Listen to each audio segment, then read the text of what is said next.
Hello, আসসালামু আলাইকুম। শুভা আক্তার সবার আগে জয়েন করেছে। হাই ভাইয়া কেমন আছেন? ভালো আছি আলহামদুলিল্লাহ। তোমার কি অবস্থা একটু জানাও। মুর্তজা আছে আমাদের সাথে। ওয়ালাইকুম সালাম। আ মোসাম্মদ আমেনা আছে। ওয়ালাইকুম আসসালাম। আতকিয়া ফাইজা আছে, নওশিন আছে। ভালো আছি আলহামদুলিল্লাহ। শামীম আছে, ঝুমা আছে, ফাতেমা আছে, খুশবু আছে। হাই। তুহিন আছে। আলহামদুলিল্লাহ ভালো আছি। সানজানা, ওয়ালাইকুম আসসালাম। ক্লাস করার আগে একটা প্রশ্ন ছিল। আপনি তো YouTube অনেক ধরনের ভিডিও তৈরি করেন কিন্তু আমাদের দেশের শিক্ষা ব্যবস্থা চলছে সেটা নাকি বাহিরের দেশে গুরুত্বপূর্ণ নয়। ছাত্রছাত্রী হতে কিভাবে? হ্যাঁ, আমি আমার YouTube এ হচ্ছে আমি শিক্ষা ব্যবস্থা নিয়ে একাধিক ভিডিও আমি আগেই বানাইছিলাম। সামনে আরো বানাবো। আতকিয়া বলছে, "ভাইয়া আপনি কি ক্লান্ত?" না, আমি ক্লান্ত না। আমি এতক্ষণ বাংলাদেশে খেলা দেখতেছিলাম, ফুটবল খেলা। তো খেলার মধ্যেই এখন ক্লাস শুরু হয়ে গেছে। সো এখন ক্লাসে চলে আসছি। খেলা দেখা বাদ। আপাতত ক্লাস করাই। এই ক্লাস শেষ হইতে, হইতে খেলাও শেষ হয়ে যাবে। তারপরে হাইলাইটস দেখে নেব। ঠিক আছে? শামীম বারবার হাই বলতেছে দেখছি তো। আর বলতে হবে না শামীম। ওয়ালাইকুম আসসালাম মিফতাহুল। ও আজকে পোলাপান একটু কম। আমি বুঝতে পারছি। সবাই মনে হয় খেলা দেখায় ব্যস্ত। বলছে যে ক্লাসটা রেকর্ডেড হয়ে থাকুক, পরে দেখে নিব। আপনি কোন সাবজেক্টে স্টাডি করেছেন? শুভা প্রশ্ন করেছে। আমি করেছি সমাজ কল্যাণ ও গবেষণা এই সাবজেক্টে। ভাইয়া আমি আজকেই ফার্স্ট টাইম ক্লাস করতেছি। ঝুমা, সমস্যা নাই ক্লাস করো। ভাল লাগবে আশা করি। জিনিয়া খাতুন আছে, ওয়ালাইকুম আসসালাম। আ আনিকা খাতুন আছে। আজকে বুঝতে পারতেছি আজকে পোলাপান ক্লাসে কম হবে আমি আশা করছিলাম বা ধারণা করছিলাম। সাদিয়া আফরিন ভালো আছি আলহামদুলিল্লাহ। কারণ আজকে বাংলাদেশে খেলা, ফুটবল। অনেকেই হয়তোবা ফুটবল খেলাটা দেখবে। এজন্য হয়তোবা ক্লাস করবে না বা জয়েন করলেও খেলা শেষ হলে হয়তোবা জয়েন করবে। অ্যাপের স্ক্রিনশট হয় না কেন? হয়তো অনেকেই তো দেখি স্ক্রিনশট নেয়। আমি জানি না। আ নাও হইতে পারে। আ তানিয়া বলছে, "আমিও আজকে নতুন।" আচ্ছা, আচ্ছা। কোন সমস্যা নাই সাদিয়া। ও তাই অনেকে নাই। হ্যাঁ, আজকে খেলার জন্য অনেকেই ক্লাসে নাই। এরা পরে ক্লাস দেখে নেবে। আমি জানি। ওয়ালাইকুম আসসালাম। কল্পনা জান্নাতুল ফেরদৌস আছে আমাদের সাথে। সৃজা স্মিতা সরকার আছে। ভাইয়া আদাব, আদাব। এই অধ্যায়ের ব্যবহারিক অংশ কি পড়া লাগবে না? না, আপাতত ব্যবহারিক অংশ পড়ার দরকার নাই। তুমি নিজে, নিজে পড়ে রাখতে পারো। মানে ব্যবহারিক তো প্রত্যেক অধ্যায় শেষে একটু, একটু করে দিয়ে দেয়। তো তোমাদের যখন হচ্ছে ব্যবহারিক পরীক্ষা হবে, একেবারে ফাইনাল পরীক্ষার সময়, দেখবা কলেজ থেকে স্যার হচ্ছে স্ক্রিনশট হয় শুধু লাইভ ক্লাসের। আচ্ছা, আচ্ছা। এজন্য ক্লাস চলাকালীন স্ক্রিনশট নিয়ে নিবা একটা। আ হ্যাঁ, চৈতি চক্রবর্তী আদাব। যেটা বলতেছিলাম গোল হয়েছে। হ্যাঁ, গোল তো হয়েছিল ১-১ গোল। ব্যবহারিক থেকে প্রশ্ন আসে বলতে নিশাত তাসনিম, ব্যবহারিক থেকে তোমার হচ্ছে এমনে এই পরীক্ষায় প্রশ্ন আসবে না। তবে হচ্ছে ব্যবহারিক থেকে কি হবে জানো? যখন ফাইনাল পরীক্ষা তোমাদের হবে তখন ওই ব্যবহারিক স্লাইড গুলো পড়ান সেগুলো মুখস্থ করব আর বই রিডিং পড়লেই হবে না ভাইয়া প্লিজ বলেন। হ্যাঁ, আমি যেগুলা পড়াচ্ছি এগুলা ভালো করে বুঝার পাশাপাশি বই লাইন ধরে, ধরে পড়তে হবে এবং গুরুত্বপূর্ণ তথ্যগুলো মুখস্থ রাখতে হবে। ব্যবহারিকে যেটা বললাম, ব্যবহারিকে তোমাদের ২৫ নম্বর। এটা হচ্ছে দেখবা ফাইনাল পরীক্ষার সময় যে ব্যবহারিকটা হবে তোমাদের স্কুলের যে কলেজের যে স্যার আছে উনি ব্যবহারিকটা নিবেন এবং উনি আগেই হচ্ছে তোমাদের প্রশ্ন দিয়ে দিবেন। যে এইভাবে তোমরা ব্যবহারিক করো। তোমরা ওইভাবেই হচ্ছে ব্যবহারিক। তবে আমিও হচ্ছে তোমাদের ফাইনাল পরীক্ষার আগে, আগে ব্যবহারিকের প্যাটার্নটা কেমন হবে, কি আঁকতে হবে, কিভাবে আঁকতে হবে এগুলো আমি ক্লাসে দেখায় দেব। ঠিক আছে? সুমাইয়া বলেছে গাইড কিনা লাগবে? গাইড কিনা আপাতত আমার দৃষ্টিতে লাগবে না। কারণ হচ্ছে আমরা একটা প্র্যাকটিস বুক দেব। সেখানে প্রচুর পরিমাণে প্রশ্ন আছে। সেগুলো হচ্ছে আ কি বলে? মানে ওই প্রশ্নগুলো পড়লেই হয়ে যায়। এখন তারপরেও আমি তোমাকে না করব না। তোমার যদি মনে হয় যে তুমি আরেকটু বেশি পড়ার জন্য একটা গাইড কিনবা, কিনতে পারো। বাট আমাদের প্র্যাকটিস বুকেই প্রচুর প্রশ্ন দেয়া থাকবে, প্রচুর কিছু দেয়া থাকবে। সেটা পড়লেই হয়ে যাবে। হ্যাঁ, হ্যাঁ, আমি স্লাইডে যেগুলো দেই এগুলো ইম্পোর্টেন্ট গুলা দেই। এগুলো মুখস্থ রাখলে ভালো। পর্বতের সর্বনিম্ন উচ্চতা কত মিটার? এইটা নিয়ে বিতর্ক আছে। কোথাও, কোথাও বলে পর্বতের সর্বনিম্ন উচ্চতা হয় হচ্ছে ১০০০ মিটার, আবার কোনো জায়গায় বলে যে ৮০০ মিটার। সো ১০০০ মিটারেরটাই হচ্ছে বেশি অ্যাকসেপ্টেড। স্লাইডে সবকিছুই কি নোট করতে হবে? আতিকা ফাইজা বলেছে, "না, আমি সবকিছু নোট করতে এইজন্য বলি না। তুমি চাইলে নোট করতে পারো। তবে কিভাবে করবা? নোট করতে গিয়ে যদি আমার কথা মিস করে ফেলো, তাহলে আমি বলব নোট করার দরকার নাই। তোমার যদি কনফিডেন্স থাকে যে তুমি নোট করেও মনোযোগ দিয়ে পড়তে পারবা, তাহলে তুমি নোট করতে পারো। বাট ক্লাসের কথা মিস করা যাবে না।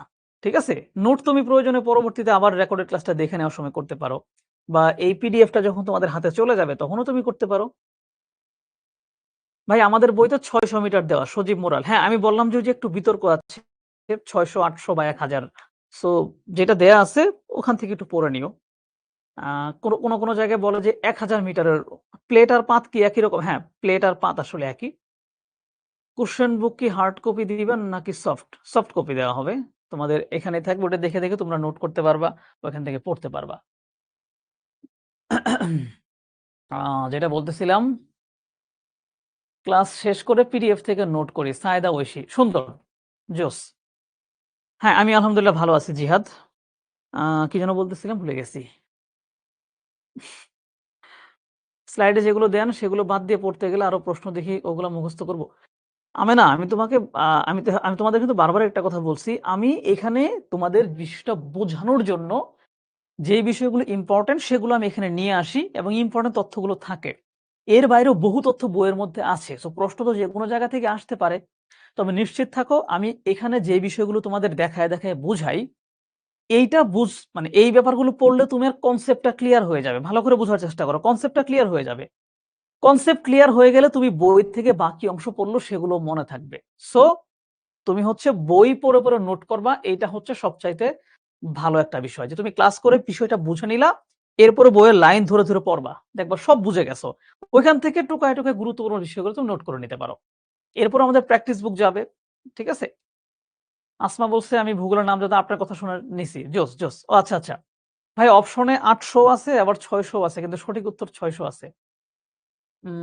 আচ্ছা, তাহলে যদি বইয়ের ভিতরে স্পষ্টভাবে লেখা থাকে ৬০০, তাহলে তুমি ৬০০ অ্যান্সার করে দিও। আমি এটা নিয়ে আরেকটু ঘাটাঘাটি করে একটা রিলায়েবল জিনিস তোমাদের বলে দিবনে। ফাইনাল পরীক্ষাতে এরকম কনফিউজিং গুলা প্রশ্ন নরমালি আসে না। বুঝতে পারছো? এরকম কনফিউশন আলা প্রশ্ন তুলনামূলক কম আসে। তো আমি হচ্ছে ১০০০, ৮০০, ৬০০ সবই পাইছি আসলে। জিহাদ আল নাহিয়ান সে আবারও বলছে, "কোনটা নিবো? কোন বই নিবো?" বারবার বলেছি আমি হচ্ছে মোয়াজ্জেম হোসেনের বই তোমাদের নিতে বলেছি। আপনার ক্লাস অ্যাটেনটিভলি দেখি, দেন বইটা পড়ি, তারপর নিজের মতো করে নোট করি। জোস! শোভা আক্তার খুবই চমৎকার একটা বিষয় আ বলেছে, এভাবেই হচ্ছে করা উচিত। ওকে, আমি মনে হয় অনেক বেশি প্রশ্ন তোমাদের সাথে আলোচনা করে ফেলছি। না, পোলাপান চলে আসছে দেখি। আমি ভাবছিলাম যে অনেকেই মনে হয় ক্লাস আজকে করবে না খেলার জন্য। নিশাত তাসনিম। আচ্ছা, আমি হচ্ছে নিশাত তাসনিম, তাহলে এটা আমি দেখে রিলায়েবল তথ্য তোমাদের দিয়ে দিবনে। যদি ৬০০ হয়, অন্যান্য বইয়ে যদি এটা চেঞ্জ হয়, যদি একেবারে ৬০০ দিয়ে রাখে, তাহলে হচ্ছে আমি জানায় দিবনে যে দেখো যেই ব্যাপারগুলো একটু কনফিউজিং না, এগুলো তোমাদের আমি লাস্টের দিকে কনফিউশন ক্লিয়ার করে দেব। টেনশন নাই। আগে বিষয়গুলো একটু বোঝার চেষ্টা করো। যেহেতু ইন্টারমিডিয়েটে একাধিক বই আমাদের ফলো করতে হয়, সো একাধিক বইয়ে লেখকরা একেক ধরনের তথ্য দিয়ে রাখতে পারে। এই তথ্যগত একটু এদিক সেদিক হয়। বুঝতে পারছো? তো ওইটা হচ্ছে নিয়ে পরবর্তীতে একটা রিলায়েবল জিনিস আমরা তোমাদেরকে বলে দেব। যদি ৬০০ হচ্ছে এখন দেখি সবখানে বেশি দিয়ে রাখছে, তাহলে হচ্ছে আমি বলব যে ৬০০ টি তোমরা অ্যান্সার করে দিও। ঠিক আছে? আর যদি দেখি যে না ১০০০ টা বেশি দেওয়া, তাহলে বলব যে ১০০০ অ্যান্সার করে দিও। সেটা তোমাদের আমি জানায় দেব। ঠিক আছে? No tension. কিচ্ছু নাই। আমি যখন পড়ছি তখন হচ্ছে এটা ৮০০ আমি পড়ছিলাম। আমার স্পষ্ট মনে আছে। এখন যদি এটা ৬০০ স্ট্যান্ডার্ড এ ধরে, তাহলে বইয়ে থাকলে ৬০০ অ্যান্সার হবে। এরকম কনফিউজিং গুলা ক্লিয়ার করে দিব। আপাতত তোমাদের মেইন টার্গেট হচ্ছে কনসেপ্টটা ক্লিয়ারলি বুঝে ফেলা। তারপরে এই টুকটাক একটু সংখ্যাগত কনফিউশন যেগুলো আছে এগুলো আমরা মিল করে ফেলবো। ফাইনাল পরীক্ষার আগে যেকোনো সময় মিল হয়ে যাবে। ঠিক আছে? ওকে। উম আপনি দেখেননি ভাইয়া, অনেক রাত জেগে কষ্ট করে করেছি। মিফতাহুল, হোমওয়ার্ক সাবমিট করেছো। ওকে, আমি দেখব। হ্যাঁ? আমি হচ্ছে এই কয়েকদিন আ অফিসে তোমাদের এই মানবিকের এইটা নিয়েই একটু চাপের মধ্যে আছি। অনেক কিছু প্ল্যান করা লাগতেছে। সো সেই জায়গা থেকে আশা করি তোমাদের জানাইতে পারবো। ঠিক আছে? আমি তাহলে পড়া শুরু করি। আমরা হচ্ছে গত ক্লাসে কি পড়েছিলাম? গত ক্লাসে পড়েছিলাম পৃথিবীর গঠনের মানে ১ম টাতে আমরা পর্বত নিয়ে আলোচনা করেছি, তাই না? পর্বত নিয়ে আলোচনা করেছি। আজকের ক্লাসে হচ্ছে আমরা মালভূমি এবং সমভূমি নিয়ে আলোচনা করব। মালভূমি এবং সমভূমি। মানে গত ক্লাসে আমরা পৃথিবীর ভূ-অভ্যন্তরের গঠনগুলো নিয়ে আলোচনা করেছি। সেই সাথে ভূপৃষ্ঠের উপরে যে পর্বত, সেই পর্বত নিয়ে কথাবার্তা বলেছি। আর আজকের ক্লাসে আমরা মালভূমি এবং সমভূমি নিয়ে আলোচনা করব। তো বরাবরের মতোই আমি তোমাদের সাথে আছি। কামরুল হাসান শাহিদিন। আমার পড়াশোনা হচ্ছে ঢাকা বিশ্ববিদ্যালয়ের সমাজ কল্যাণ ও গবেষণায়। সমাজ কল্যাণ ও গবেষণা এখানে হচ্ছে সোশ্যাল সায়েন্সেরই একটা পার্ট, অনেক কিছুই পড়ায়। আর এমনিতে হচ্ছে আমার আগ্রহের জায়গা হচ্ছে পলিটিক্স, জিওগ্রাফি, হিস্ট্রি এগুলো নিয়ে আমি নিজে প্রচুর স্টাডি-মাডি করি। যে স্টাডি-ফাডি করার পর থেকে কিন্তু তোমাদের আমি বলেছি আমার একটা ইউটিউব চ্যানেল আছে। চাইলে সেখান থেকেও তোমরা অনেক কিছু দেখে আসতে পারো। ওকে, আজকে আমরা পড়ব কি? মালভূমি আর সমভূমি। মালভূমির শ্রেণীবিভাগ যেমন আলোচনা করব, অবস্থান অনুযায়ী, তারপরে হচ্ছে পৃথিবীর প্রধান মালভূমি, মানব জীবনে মালভূমি। মালভূমির মোটামুটি সবকিছুই। সমভূমির ক্ষেত্রেও সমভূমি কেন সৃষ্টি হয়, এর প্রকারভেদ ইত্যাদি আমরা এখানে আলোচনা করব। তো শুরুতেই তোমাদের একটা ছোট্ট ভিডিও আমি দেখাবো। সেই ভিডিওটা দেখার জন্য একটু রেডি হও।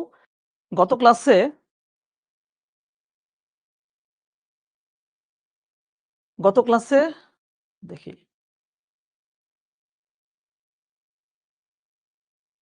হুম, এটা দেখো। গত ক্লাসে যখন আমি পাত সঞ্চালন পড়াইছিলাম মানে প্লেট টেকটনিক থিওরি যখন পড়াচ্ছিলাম, এই যে বিভিন্ন জিনিস দেখো পৃথিবীর এই যে একটা মহাদেশ, এটা কিন্তু বা একটা এরিয়া এরকম ভেসে যাচ্ছে। এই যে ঘটনাটা তোমাদের দেখাইলাম, এই যে ২ টা আমি এটা আবার দেখাবো তোমাদের।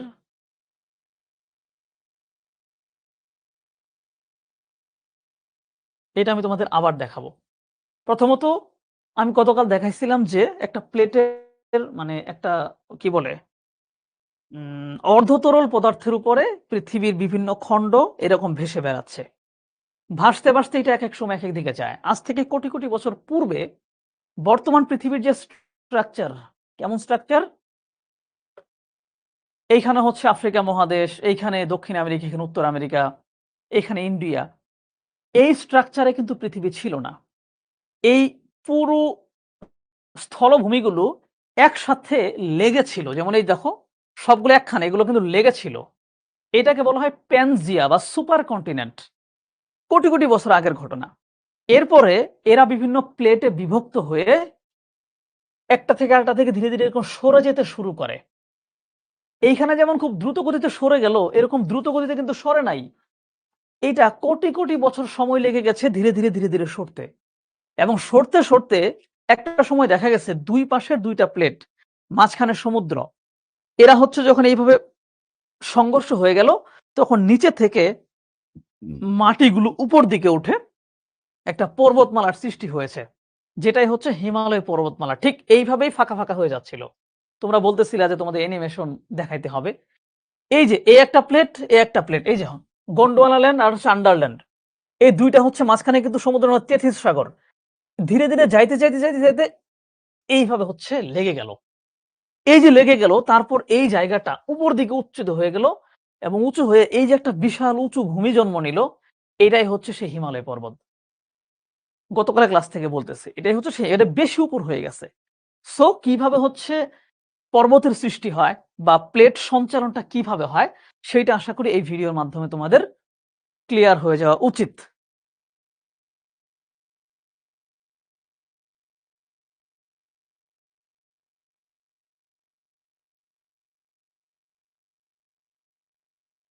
ঠিক আছে? তো আমরা হচ্ছে আবার আগের জায়গায় চলে যাই।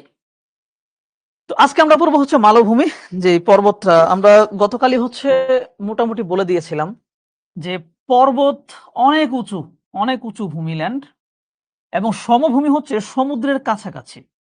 সমুদ্রের কাছাকাছি উঁচু ভূমিল্যান্ড। ঠিক আছে? তো এই সমভূমির চাইতে উঁচু পর্বতের চাইতে নিচু কিন্তু বিস্তীর্ণ সমভূমি অঞ্চল, এটাই হচ্ছে মূলত মালভূমি। এটাই কি? এটাই হচ্ছে মালভূমি। সমুদ্র সমতল থেকে অতি উঁচু বিস্তীর্ণ সমভূমিকেই মালভূমি বলে।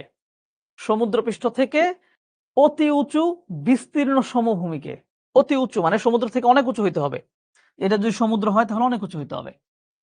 এর উচ্চতা কয়েকশো মিটার থেকে কয়েক হাজার মিটার পর্যন্ত হতে পারে। এটি একটি বিস্তীর্ণ উচ্চভূমি। দেখো, একটু আগে আমরা বলতেছিলাম যে কত মিটার উচ্চতা হইলে সেটাকে আমরা পর্বত বলবো। ঠিক আছে, আমরা হচ্ছে ধরে নিলাম যে ৬০০ মিটার উঁচু হলেই সেটাকে আমরা কি বলবো? পর্বত বলবো। এখন যদি এমন হয় যে ৬০০ মিটার উঁচু বাট এটা হচ্ছে এরকম খাড়া, তাহলে এটা গ্যারান্টি সহকারে পর্বত হয়ে যাবে। যদি এমন হয় যে ৬০০ মিটার উঁচু বাট এটা হচ্ছে অনেক একটা বিশাল বড় ল্যান্ড, যেটার উপরিভাগ আবার সমতল, তখন এইটাকে আমরা মালভূমি বলবো। কি বলবো? মালভূমি হওয়ার জন্য ২ টা জিনিস দরকার। একটা হচ্ছে উচ্চতা দরকার। এই উচ্চতাটা কয়েকশো মিটার থেকে কয়েক হাজার মিটার হতে পারে। দ্বিতীয়ত সমতল ভূমি দরকার। সমতল ভূমি দরকার। ঠিক আছে? তো এই ২ টা জিনিস যখন এক হবে তখন সেটাকে মালভূমি বলবে। এখন এই যে এইটার উচ্চতা যদি ৬০০ মিটার হয়, ৬০০ মিটার হয়, তাতেও এটা মালভূমি। যদি এটা ১০০ মিটারও হয় তাও এটাকে মালভূমি বলা হবে। আবার যদি এমন হয় যে এইটার উচ্চতা হয়ে গেল এরকম ৪-৫ হাজার মিটার, কত মিটার? মনে করো ৫,০০০ মিটার। যে ৫,০০০ মিটার উঁচু বিশাল বড় একটা সমভূমি, তখন এইটাকেও আমরা মালভূমি বলবো। তাহলে মালভূমির জন্য ২ টা জিনিস লাগে। একটা হচ্ছে উচ্চতা, আরেকটা হচ্ছে সমতল ভূমি। এইটা একটি বিস্তীর্ণ উচ্চভূমি, এর উপরিভাগ প্রায় সমতল। উপরিভাগ কি? প্রায় সমতল। ধরো এই যে এখানে যে লেয়ারটা দেখা যাচ্ছে বা এটা একটা পর্বত, এগুলো পর্বত। এই যে মাঝখানের যে জায়গাটা বিশাল বড় সমভূমি, বাট এটা কিন্তু সমুদ্র থেকে অনেক উঁচুতে। সো এটা একটা মালভূমি বলা হবে। এর চারদিক উঁচু হতে নিম্নভূমিতে নেমে যায়। মানে এর চারদিকটা, যেমন এই যে একটু এখানে যেমন দেখাইলাম, এর চারদিক উঁচু থেকে ধীরে ধীরে নিচের দিকে নামছে। এই পাশেও ধীরে ধীরে নিচের দিকে নামছে। চারপাশটা নিচের দিকে নেমে যায়। সো এটা হচ্ছে আমাদের মালভূমি। তো এরকম পৃথিবীর বিভিন্ন জায়গায় বড় কিছু মালভূমি আছে। যেমন পৃথিবীর সবচেয়ে বড় মালভূমি হচ্ছে পামির মালভূমি। এটা কোথায় জানো? মধ্য এশিয়ার এই যে এই বিশাল জায়গাটা, ঠিক আছে? এখানে হচ্ছে পামির মালভূমি। পামির মালভূমির উচ্চতা এভারেজে প্রায় ৫,০০০ মিটারের বেশি। মিটারের বেশি। তোমাদের বইয়ে এই তথ্যটা হচ্ছে একেক জায়গায় একেক থাকতে পারে। আমি একটা অন অ্যান এভারেজ হিসাব বললাম যে প্রায় ৫,০০০ মিটারের আশেপাশে হচ্ছে এর এভারেজ উচ্চতা। মানে এইখানকার একটা বিশাল বড় ভূমি, সেটা অনেক উঁচু ৫,০০০ মিটার। তুমি বুঝতেছো? বাংলাদেশের সর্বোচ্চ পর্বতশৃঙ্গ হচ্ছে মাত্র ১২৩১ মিটার। আর এটা একটা মালভূমি, এইটা ৫,০০০ মিটারের মতো উঁচু। বাট ওই যে বললাম উপরটা সমতল। তাই এটাকে বলা হচ্ছে মালভূমি এবং এটাকে বলা হয় পৃথিবীর ছাদ। এইটার ঠিক পাশেই তিব্বত, চীনের যে তিব্বত অঞ্চলটা, এই তিব্বত অঞ্চলটাও কিন্তু একটা বিশাল বড় মালভূমি।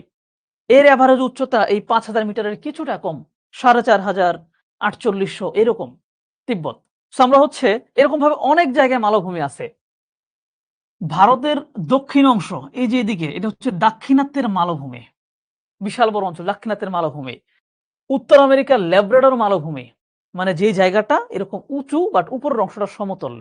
ধরো অস্ট্রেলিয়ার যে মাঝখানের অংশটা, এটাও একটা মালভূমি। এটা উঁচু, উপরে সমতল। বুঝতে পারছো? তো আমরা মালভূমির কিছু ভিডিও চিত্র আমরা একটু দেখব ছোট্ট করে। আমরা একটু মালভূমির ভিডিও চিত্র দেখে আসি, চলো, ভালো লাগবে। এই যে এটা হচ্ছে একটা মালভূমি। যে মালভূমিতে দেখবা যে যেহেতু অনেক উঁচু, আমি যত উপর দিকে যাব তত কি হবে আমার? যত উপর দিকে যাব তত হচ্ছে বাতাসের ঘনত্ব কমতে থাকবে, অক্সিজেনের পরিমাণ বা এগুলো কিছুটা একটু কম থাকে। সো ওই যে বাতাসের ঘনত্ব কমা, বাতাসের চাপ কমা ইত্যাদি নানান কারণে এই অঞ্চলে কিন্তু বড়, বড় গাছ জন্মাইতে পারে না। যেজন্য এরকম প্রচুর তৃণভূমি জন্মায়। মানে ছোট, ছোট ঘাস জন্মায়। এই তৃণভূমিগুলো খেয়ে প্রচুর পশু সেখানে বড় হইতে থাকে। তাই মালভূমিতে প্রচুর পরিমাণে কিন্তু পশু লালন-পালন করা হয়। বুঝতে পারছো? যেমন এই যে আমরা যেই ভিডিওটা দেখলাম, ভিডিওটা যদি আমি আরেকবার তোমাদের দেখাই। যদি আরেকবার দেখাই, ওহ সরি। আরেকবার যদি দেখাই এখানে দেখতে পাচ্ছ যে এগুলো সব ভেড়া যাচ্ছে, তাই না? এবং এই মালভূমি অঞ্চলে এই যে প্রচুর পরিমাণে ভেড়া আবাদ করা হয়, মানে লালন-পালন করা হয়। এগুলোর লোম থেকে তুমি দেখবা সেখানে আ চাদর বানানো হয়। যেমন নেপালের মুস্তাং এর ওই অঞ্চলটা থেকে পাশমিনা খুবই গুরুত্বপূর্ণ একটা বিখ্যাত একটা উম মানে চাদর বানানো বা শাল বানানোর একটা উপকরণ। তিব্বতে এরকম হয়। তোমার হচ্ছে মঙ্গোলিয়াতে এরকম হয়। হ্যাঁ? এগুলো হচ্ছে বিশাল বড় মালভূমি অঞ্চল। সো আমরা মালভূমি অঞ্চল দেখে ফেলছি। এবার হচ্ছে আমরা আবার আমরা আগের জায়গায় চলে যাই। যে মালভূমি আসলে কেন সৃষ্টি হয় সেটা আমরা এখন বোঝার চেষ্টা করব। এই চিত্রটা দেখলেও বুঝতে পারবা যে এইখানে একটা সমভূমি ছিল। এখান থেকে হুশ করে এই অঞ্চলটা নিচে নেমে গেছে। নেমে এটা নিচু ভূমি হয়ে গেছে, এটা উঁচু থেকে গেছে বাট সমতল। সো এটা একটা মালভূমি হয়ে গেছে। সো মালভূমি বিভিন্ন কারণে সৃষ্টি হতে পারে। প্রথম হচ্ছে ভূ-আলোড়ন এবং পাত সঞ্চালন।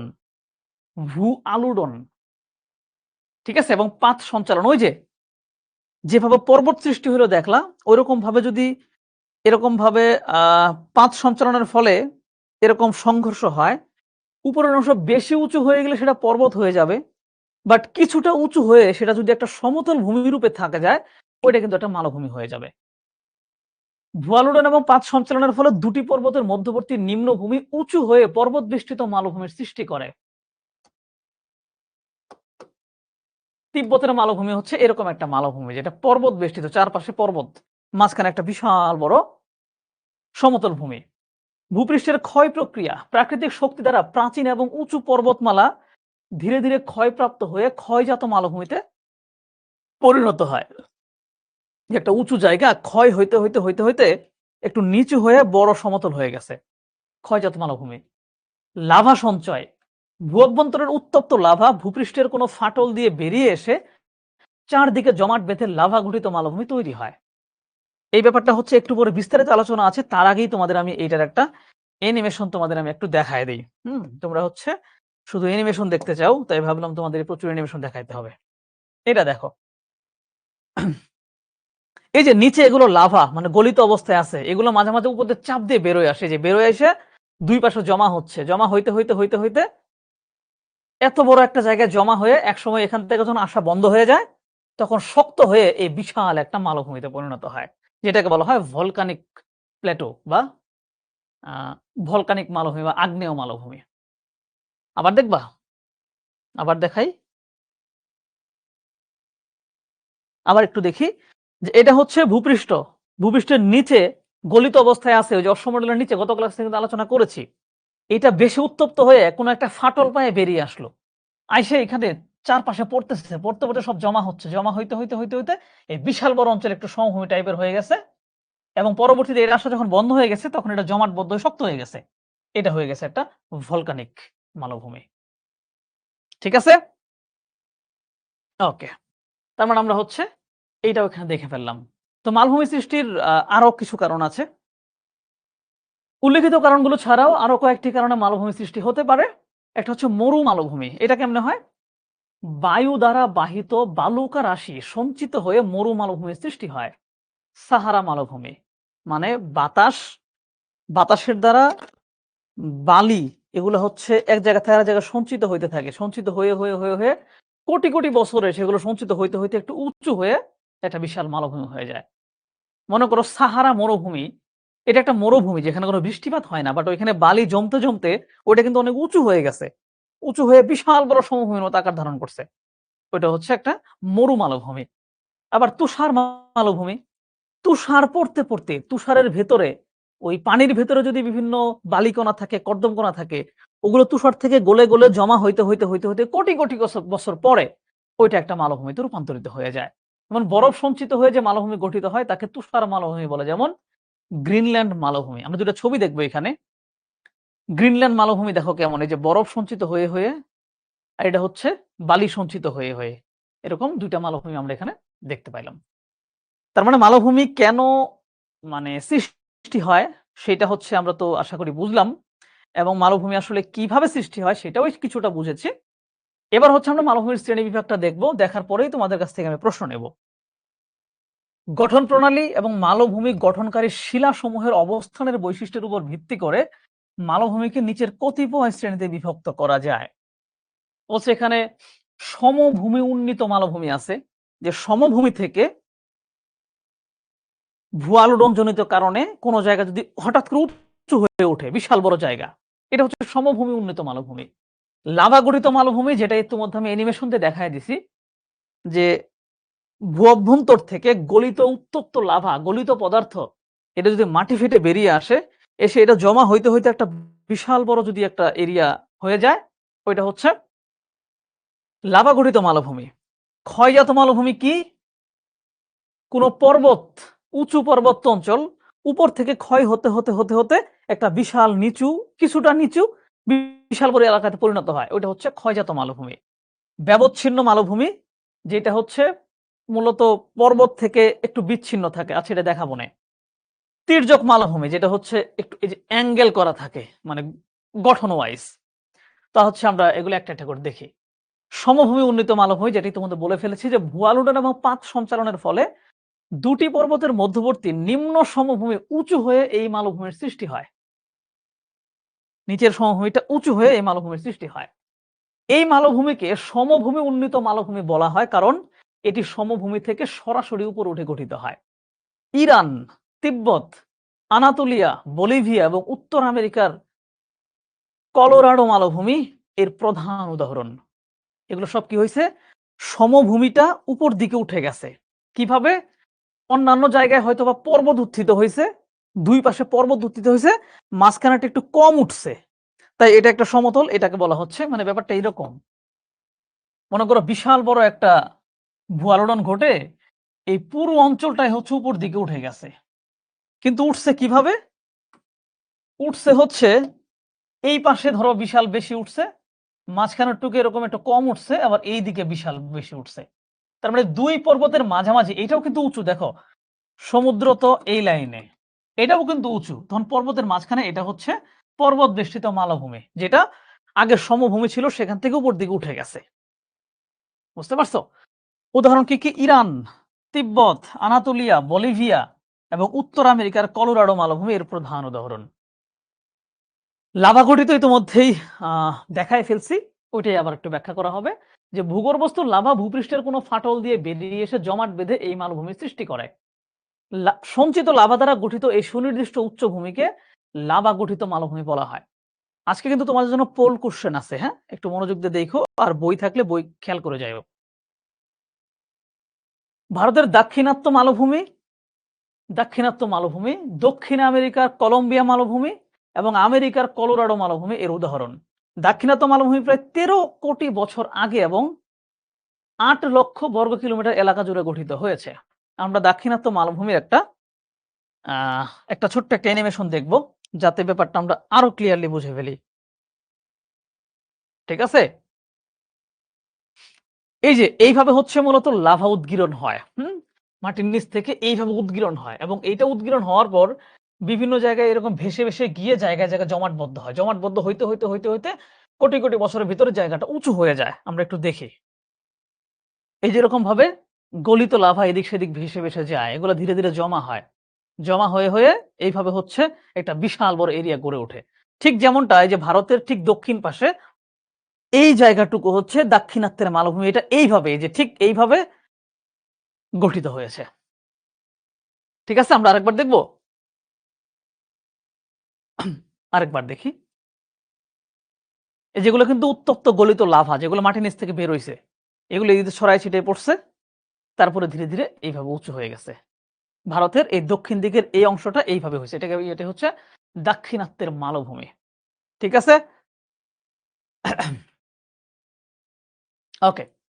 ক্ষয়জাত মালভূমি, যেটা আমি আগেই বলে ফেলেছি, যে ক্ষয় হয়ে হয়ে যখন একটা পর্বত অঞ্চল এরকম প্লেন একটা অঞ্চলে পরিণত হয়। মানে ব্যাপারটা কেমন আমি তোমার বলি। মনে করো যে এটা হচ্ছে সমুদ্র, এটা সমুদ্র, এটা সমুদ্রের লাইন। এই সমুদ্রের লাইন থেকে মনে করো এটা সমভূমি ছিল, তারপরে এই জায়গাটা এটা একটা পর্বত ছিল, হ্যাঁ পর্বত ছিল, এই পাশে আবার সমভূমি ছিল। এখন ঘটনা এমন ঘটে গেছে যে কোনো একটা কারণে এই পর্বতের উপরের অংশ ধীরে ধীরে ক্ষয় হতে শুরু করছে। এখন ক্ষয় হয়ে হয়ে এই মাটিগুলো যাবে কোথায়? ক্ষয় হয়ে হয়ে কি এদিকে পড়বে কিছু, মাটিগুলো এই পাশে কিছু পড়ে যাবে। পড়ার পরে দেখো এই যে একটা বিশাল অঞ্চল একটা সমভূমির মতো হয়ে গেল, বাট সমুদ্রপৃষ্ঠ থেকে একটু বেশি উঁচুতে। তাই এটা হয়ে গেল ক্ষয়জাত মালভূমি। এটা কি হয়ে গেল? ক্ষয়জাত মালভূমি হয়ে গেল। ঠিক আছে? এভাবে সৃষ্ট মালভূমিকে ক্ষয়জাত মালভূমি বলা হয় এবং এগুলো সাধারণত স্বল্প উচ্চতার হয়, একটু স্বল্প উচ্চতার হয়। দক্ষিণ ভারত, সৌদি আরব, সাইবেরিয়া এবং আফ্রিকার দক্ষিণাংশের মালভূমি এর প্রধান উদাহরণ।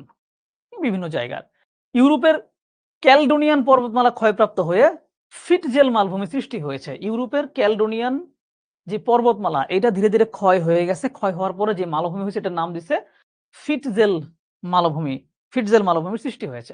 দেখো আমি আমি কেন তোমাদের বলেছিলাম যে আমি মোয়াজ্জেম হোসেন স্যারের বইটা ফলো করি, কারণ এই বই থেকেই বেশিরভাগ প্রশ্ন কমন পড়ে। আমার কথাটা মিলায় নিও তোমরা। আমি যে বইটা তোমাদের সাজেস্ট করেছিলাম মোয়াজ্জেম হোসেন চৌধুরী স্যারের, তোমাদের কলেজে যদি অন্য কোনো স্যারের বই কিনতে বলেও তুমি এক্সট্রা হিসেবে এই বইটা কিনে নিবা। এই বইয়ের ভিতরে প্রচুর পরিমাণে এমসিকিউ বানায় দেয়া আছে, ওখান থেকেই কমন চলে আসে। এই বইয়ের ভিতরে যেসব তথ্য দেওয়া এখান থেকেই বেশিরভাগ প্রশ্ন কমন পড়ে। সো এই বইটা তোমরা নিও, হ্যাঁ? আমি আমি এখানে যে তথ্যগুলো দিচ্ছি এগুলো কিন্তু ওই বইয়ের তথ্য বেশিরভাগ। ওকে। তাহলে ক্ষয়জাত মালভূমিও গেল। এরপর হচ্ছে ব্যবচ্ছিন্ন মালভূমি। হচ্ছে প্রাকৃতিক শক্তির ক্ষয়কার্যের ফলে বিস্তীর্ণ মালভূমি ছোট ছোট নদী উপত্যকা দ্বারা বিচ্ছিন্ন হয়ে পড়লে তাকে ব্যবচ্ছিন্ন মালভূমি বলে। মানে বলছে মনে করো এই বিশাল একটা অঞ্চল ছিল মালভূমি আকারে, বাট অন্য পাশে একটা পর্বত ছিল। সেই পর্বত থেকে নদী উৎপত্তি লাভ করে এই মালভূমিগুলোর ভেতর দিয়ে গেছে। মনে করো এইখান দিয়ে একটা নদী প্রবাহিত হইলো। তাহলে নদীর মাধ্যমে এই ২ টা অঞ্চল বিচ্ছিন্ন হয়ে গেল না? তো এরকম নদীর মাধ্যমে বিচ্ছিন্ন ভাব থাকলে এটাকে বলা হয় ব্যবচ্ছিন্ন মালভূমি। এটা হুদাই একটা। মালভূমির কঠিন এবং কোমল শিলাস্তর আলাদা হওয়ার ক্ষয়ের মাত্রাও ভিন্ন হয়, যা এই বিচ্ছিন্নতার প্রধান কারণ। যুক্তরাজ্যের স্কটল্যান্ড এবং ওয়েলস উচ্চভূমি এর অন্যতম উদাহরণ। ভারতের কর্ণাটক মালভূমিও একটি ব্যবচ্ছিন্ন মালভূমি। তির্যক মালভূমি, যেটা হচ্ছে অ্যাঙ্গেল করা থাকে। যে ভূয়ালোড়নের ফলে বিশাল কোনো ভূখণ্ডের এক পাশ কাত হয়ে গেলে তির্যক মালভূমির সৃষ্টি হয়। এই মালভূমির একদিক হেলে থাকে এবং অন্যদিক বেশি উঁচু এবং খাড়া ঢাল বিশিষ্ট হয়। ভারতের মেঘালয় মালভূমি এবং পূর্ব আফ্রিকার সোমালিয়া মালভূমি এর প্রধান উদাহরণ। ব্রাজিল মালভূমি এবং স্পেনের মেসোটো মালভূমিও এই শ্রেণীর অন্তর্গত। মানে ভূয়ালোড়নের ফলে মনে করো কোন একটা, ধরো আমার এই হাত, এটা হচ্ছে একটা সমভূমি ছিল, ভূয়ালোড়নের ফলে এই পাশটা উঁচু হয়ে গেছে, এই পাশটা এমন ভাবে উঁচু হয়েছে যে এইখান থেকে এই অংশটুকু সমুদ্র থেকে অনেক উঁচু, তাহলে এটুকু একটা মালভূমি বলা হবে। বাট এটা অ্যাঙ্গেল হয়ে আছে তাই এটাকে তির্যক মালভূমি বলা হচ্ছে, আর কিছু না। এখন মালভূমিকে এগুলো তো হচ্ছে ধরো উৎপত্তি সিস্টেমে আমরা ভাগ করলাম। এবার বলছে অবস্থান অনুযায়ী মালভূমির কিছু প্রকারভেদ আছে। অবস্থান অনুযায়ী কি বলছে? পর্বতের মধ্যবর্তী মালভূমি, পাদদেশীয় পর্বতের যেখানে পর্বত শেষ হইলো তারপরেই যে মালভূমি শুরু হইলো এটা পাদদেশীয়। আর মহাদেশীয় মালভূমি মানে যেটা অনেকগুলো দেশ মহাদেশ ব্যাপী বিস্তৃত থাকে। এটা হচ্ছে অবস্থান ভেদে, যে অবস্থান অনুযায়ী মালভূমিটা কোথায়, এটা কি ২ পর্বতের মাঝখানে, নাকি পর্বত যেখানে শেষ হয়েছে সেখান থেকে এটা শুরু হয়েছে, নাকি এটা হচ্ছে একেবারে বিস্তীর্ণ আকারে আছে। এই ৩ টা ক্যাটাগরিতে ভাগ করা হয়েছে। অবস্থান অনুযায়ী মালভূমি সাধারণত ৩ টি ভাগে ভাগ করা হয়েছে। পর্বত মধ্যবর্তী, পাদদেশীয় মালভূমি যা পর্বতের পাদদেশে অবস্থিত। পাদদেশ কি জিনিস জানো? পাদদেশ হচ্ছে একটু যদিও চিত্র আছে, মনে করো এইটা হচ্ছে একটা বিশাল বড় পার্বত্য এরিয়া, ঠিক আছে? এইখানে পার্বত্য এরিয়াটা শেষ হয়েছে, হওয়ার পরে এই জায়গাটুকু অনেক বেশি উঁচু, তারপরে এটা নিচু হয়ে এইখানে সমতল ভূমি হয়েছে। এটা হচ্ছে সমভূমি। ধরো এখানে সমুদ্র আছে। এই পর্বত থেকে ধীরে, ধীরে জিনিসপাতি ক্ষয় হয়ে নিচে নামতে, নামতেই কিন্তু এই অঞ্চলটা একটা উঁচু অঞ্চলে পরিণত হইছে। তাই এটা হচ্ছে পাদদেশীয়। মানে পর্বতের পায়ের কাছে এটা সৃষ্টি হইছে। এজন্য হচ্ছে পাদদেশীয় বলে। পাদদেশীয় মালভূমি হচ্ছে পর্বতের পায়ের কাছে। পাদদেশীয় কিন্তু সমভূমিও আছে। এই পর্বতের পায়ের কাছে এই অঞ্চলটা যদি সমুদ্রের একদম কাছাকাছি লেভেলে উচ্চতা থাকতো, তাহলে এটাকে বলা হইতো পাদদেশীয় সমভূমি। বুঝতে পারছো? আর মহাদেশীয় মালভূমি হচ্ছে যা মহাদেশের বিস্তৃত অংশ জুড়ে অবস্থিত থাকে। আমরা এখানে ছবিগুলো একটু দেখি। পর্বত মধ্যবর্তী মালভূমি। আচ্ছা, এই ছবিটা ভুল করে এখানে চলে আসছে। এইটা মূলত হবে হচ্ছে ব্যবচ্ছিন্ন মালভূমির মধ্যে, হ্যাঁ? এই যে নদীর মাধ্যমে এই যে অংশ বিচ্ছিন্ন হয়ে গেছে এবং এই অঞ্চলে যেই মাঝখানে, মাঝখানে যেই উঁচু ভূমিগুলো আছে এগুলো হচ্ছে পর আ কি বলে? ব্যবচ্ছিন্ন মালভূমি। আর পর্বত মধ্যবর্তী ২ পর্বতের মাঝখানে, যেটি তোমাদের আমি বলে ফেলছি। এটা কেন হয়? ওই যে একটু আগে সমভূমি উন্নীত যেটা বললাম না? ওইটা আর এটা একই। যে পাত সঞ্চালন এবং ভূমিরোধনের ফলে ২ টি পর্বতের মধ্যবর্তী নিম্নভূমি উঁচু হয়ে এই মালভূমি সৃষ্টি করে। দেখো, বেসিকটা বুঝাই ফেলছি, এখন কিন্তু বাকি অংশ এমনি, এমনি বুঝে যাবা। ঠিক আছে? পর্বত দ্বারা বেষ্টিত থাকে বলে একে পর্বত মধ্যবর্তী মালভূমি বলে। তিব্বত মালভূমি এর প্রধান উদাহরণ, যা পৃথিবীর উচ্চতম মালভূমি। পর্বতের মাঝখানের মালভূমি হিসেবে তিব্বত মালভূমি পৃথিবীর সবচেয়ে উঁচু মালভূমি। এটা কিন্তু খুবই ইম্পোর্টেন্ট, পরীক্ষায় মাঝে, মাঝে এখান থেকে প্রশ্ন আসে। এশিয়ার তারিম মালভূমি এবং ইরান মালভূমিও এই শ্রেণীর অন্তর্গত। পাদদেশীয় জিনিসটা কি? এই যে এটা হচ্ছে পর্বত, পর্বতের এই যে পায়ের কাছে, এটা সমভূমি, যে পায়ের কাছে এই যে এই অংশটা, আমি কালো কালার দেই তাহলে দেখতে পারবা। এই উঁচু অংশটা হচ্ছে পাদদেশীয় মালভূমি। বুঝতে পারছো? সমুদ্রের লেভেল, সমুদ্র থেকে সামান্য উঁচু, এটা হচ্ছে সমভূমি। এর চাইতে একটু উঁচু পর্বতের পায়ের কাছে যেটা, এটা হচ্ছে পাদদেশীয় মালভূমি। আর এই অঞ্চলটা হচ্ছে পার্বত্য অঞ্চল। পর্বতের পাদদেশে ক্ষয়প্রাপ্ত পদার্থ সঞ্চিত হয়ে এখান থেকে ক্ষয় হয়ে, হয়ে কিন্তু এখানে সব সঞ্চিত হইছে। ঠিক আছে? নদী, বৃষ্টিপাত এবং হিমবাহের মতো প্রাকৃতিক শক্তির ক্ষয় কাজের ফলেই মূলত এটা সৃষ্টি হয়। হিমবাহ কি জিনিস? হিমবাহ হচ্ছে এই যে যত উপর দিকে উঠবা তাপমাত্রা তত কমতে থাকবে। সেখানে বরফ জমে থাকবে। ওই বরফগুলো, তুষারগুলো ঠান্ডা বাতাসের সাথে ধীরে, ধীরে গলে, গলে ধীরে, ধীরে নিচের দিকে নামতে থাকে, নামতে থাকে। ওইটা হচ্ছে হিমবাহ। মানে যেটা হচ্ছে মনে করো পানি জমে আসতো, ওটা হচ্ছে মনে বরফ এবং তুষার আকারে নেমে আসে। এবং ওইটার ভিতরেও কিন্তু ওইটা কিন্তু অনেক নিচে নামে আসার পরে সেটা গলে যায়। ওই হিমবাহের সাথে বিভিন্ন পদার্থ ভেসে, ভেসে নিচে আসে। একসময় গলে গেলে সেগুলো এখানে জমাটবদ্ধ হয়। তখন ওইটা একটা ধীরে, ধীরে উঁচু ভূমিতে পরিণত হয়ে ওঠে। এই মালভূমি এক প্রান্তে পর্বত এবং অন্য প্রান্তে সমভূমি বা সাগর অবস্থান করে।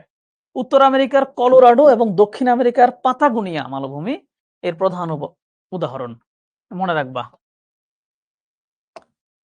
উত্তর আমেরিকার কলোরাডো এবং দক্ষিণ আমেরিকার পাতাগোনিয়া এর প্রধান উদাহরণ। মহাদেশীয় মালভূমি কি বলছে? যে বিস্তীর্ণ মহাদেশব্যাপী এটা বিস্তৃত থাকে। যে এটা কোনো পর্বতের পাদদেশেও না, আবার হচ্ছে ২ পর্বতের মাঝখানেও না, বাট একটা বিশাল বড় উঁচু এলাকা। ঠিক আছে? যে মালভূমি সাগর বা নিম্নভূমি দ্বারা পরিবেষ্টিত থাকে এবং পর্বতের সাথে সংযোগহীন, মানে পর্বতের সাথে কোনো কানেকশন নাই, তাকে মহাদেশীয় মালভূমি বলে। এই মালভূমিগুলো মহাদেশের বিস্তীর্ণ ভূখণ্ড জুড়ে অবস্থান করে। যেমন এই একটু আগে অস্ট্রেলিয়ার কথা বলছিলাম। অস্ট্রেলিয়া, স্পেন, আরব, ভারতীয় উপদ্বীপ, গ্রিনল্যান্ড, অ্যান্টার্কটিকা এগুলো তার প্রধান উদাহরণ। এগুলো কোনো পর্বত দ্বারা বেষ্টিতও না, পর্বতের সাথে কানেক্টেডও না। এমনিতেই জায়গাটা অনেক বেশি উঁচু এবং উঁচু অঞ্চলটা বিস্তীর্ণ। প্রাকৃতিক শক্তি দ্বারা ক্ষয়প্রাপ্ত হয়ে এই মালভূমি অনেক সময় পর্বত এবং উপত্যকায় পরিণত হয়।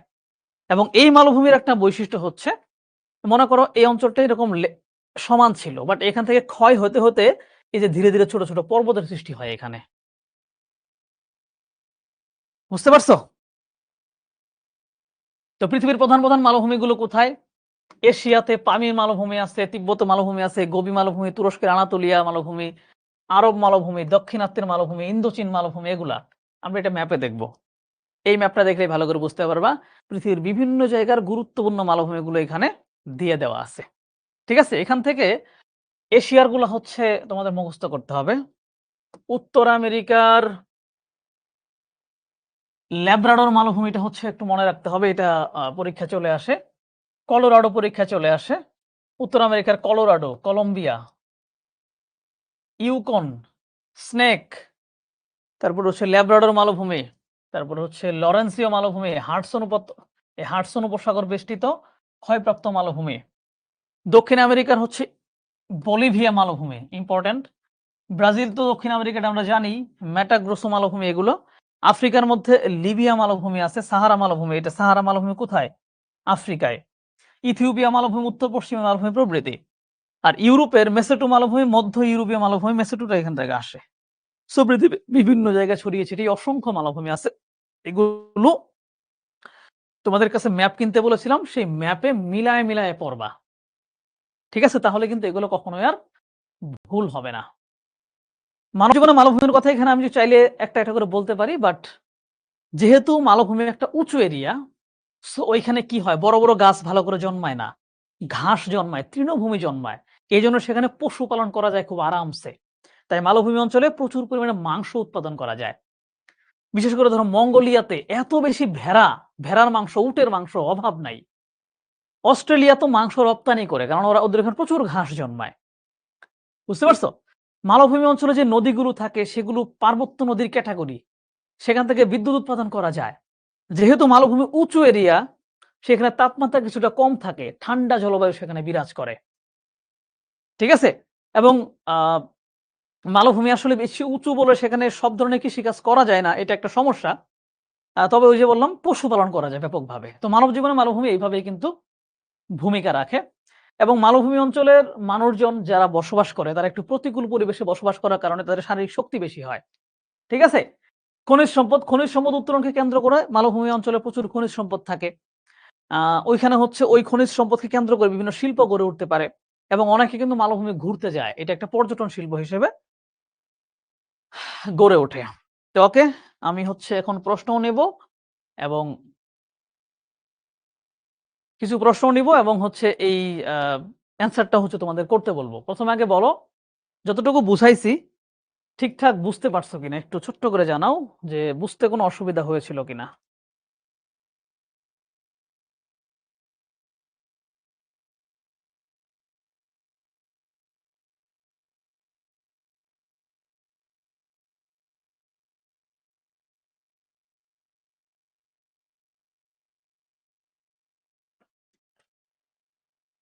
আগে এখানে অ্যান্সার দেওয়ার দরকার নাই। তুমি আগে বলো ঠিকঠাক বুঝছো কিনা, এরপর আমরা হচ্ছে পোল দেওয়া আছে? দিয়ে দিছে তো, দেখলাম দেওয়া ছিল। আচ্ছা, এটা দাও, এটা দাও।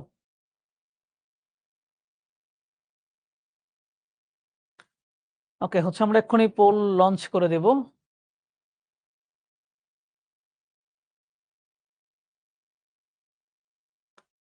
ল্যাব্রাডর মালভূমি একটু আগে কিন্তু আমি এটা নিয়ে তোমাদের বলছি, তাই না? যে একটু আগে কিন্তু বলছিলাম যে এটা কোনটার হবে। ওকে, পোল লঞ্চ করে দিছো না? সবাই অ্যান্সার করো। আমি চাই যে প্রত্যেকে অ্যান্সার করো, প্রত্যেকেই। তোমরা পোল চাচ্ছিলা, সো আজকে আমরা পোল নিয়ে আসছি। এবং এই পোল অ্যান্সার করার পরে তোমাদের প্রশ্ন থাকলে প্রশ্নগুলো নেব, আর ক্লিয়ারলি বুঝে ফেললে তো হয়েই গেল। আশা করি ক্লিয়ারলি তোমাদের বুঝেই ফেলার কথা, কারণ আহ, বুঝবা, তাই না?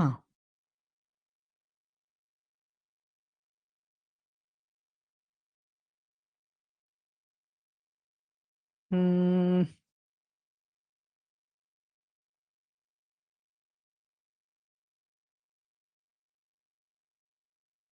ওকে, দেখি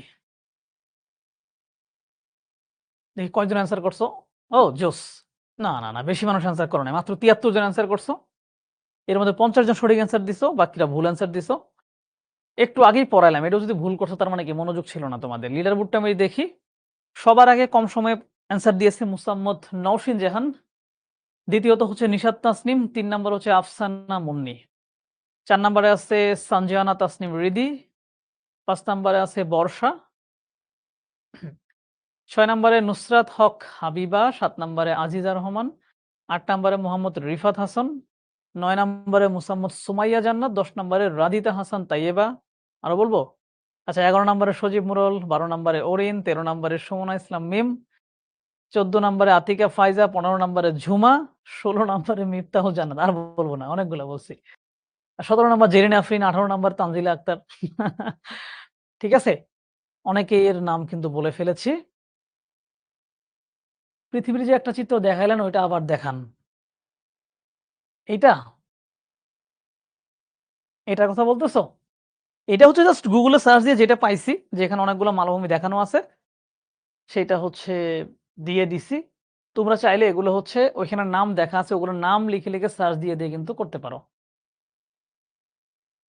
আহ মিফতাহুল তুমি লাস্টের দিকে তোমার নাম পাইছো।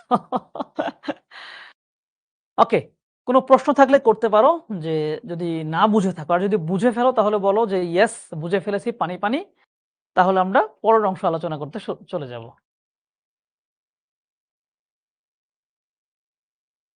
উত্তর কি ছিল? উত্তর হচ্ছে ভাইয়া যদি টেকটনিক প্লেটগুলো পানির উপরে ভাসে তাহলে ওর নিচে লাভা কিভাবে আসছে? এটা একটু কনফিউজড আমি। টেকটনিক প্লেট কিন্তু পানির উপরে ভাসে না। টেকটনিক প্লেট ভাসে হচ্ছে গত ক্লাসটা একটু করবা এর আগের ক্লাসটা। ঠিক আছে? টেকটনিক প্লেট মূলত ভাসে হচ্ছে মনে করো এটা একটা প্লেট। এটা একটা প্লেট। এই প্লেটের এখানে ধরো মাটি-টাটি সবকিছু আছে এবং এই প্লেটের উপরেই এখানে সমুদ্র।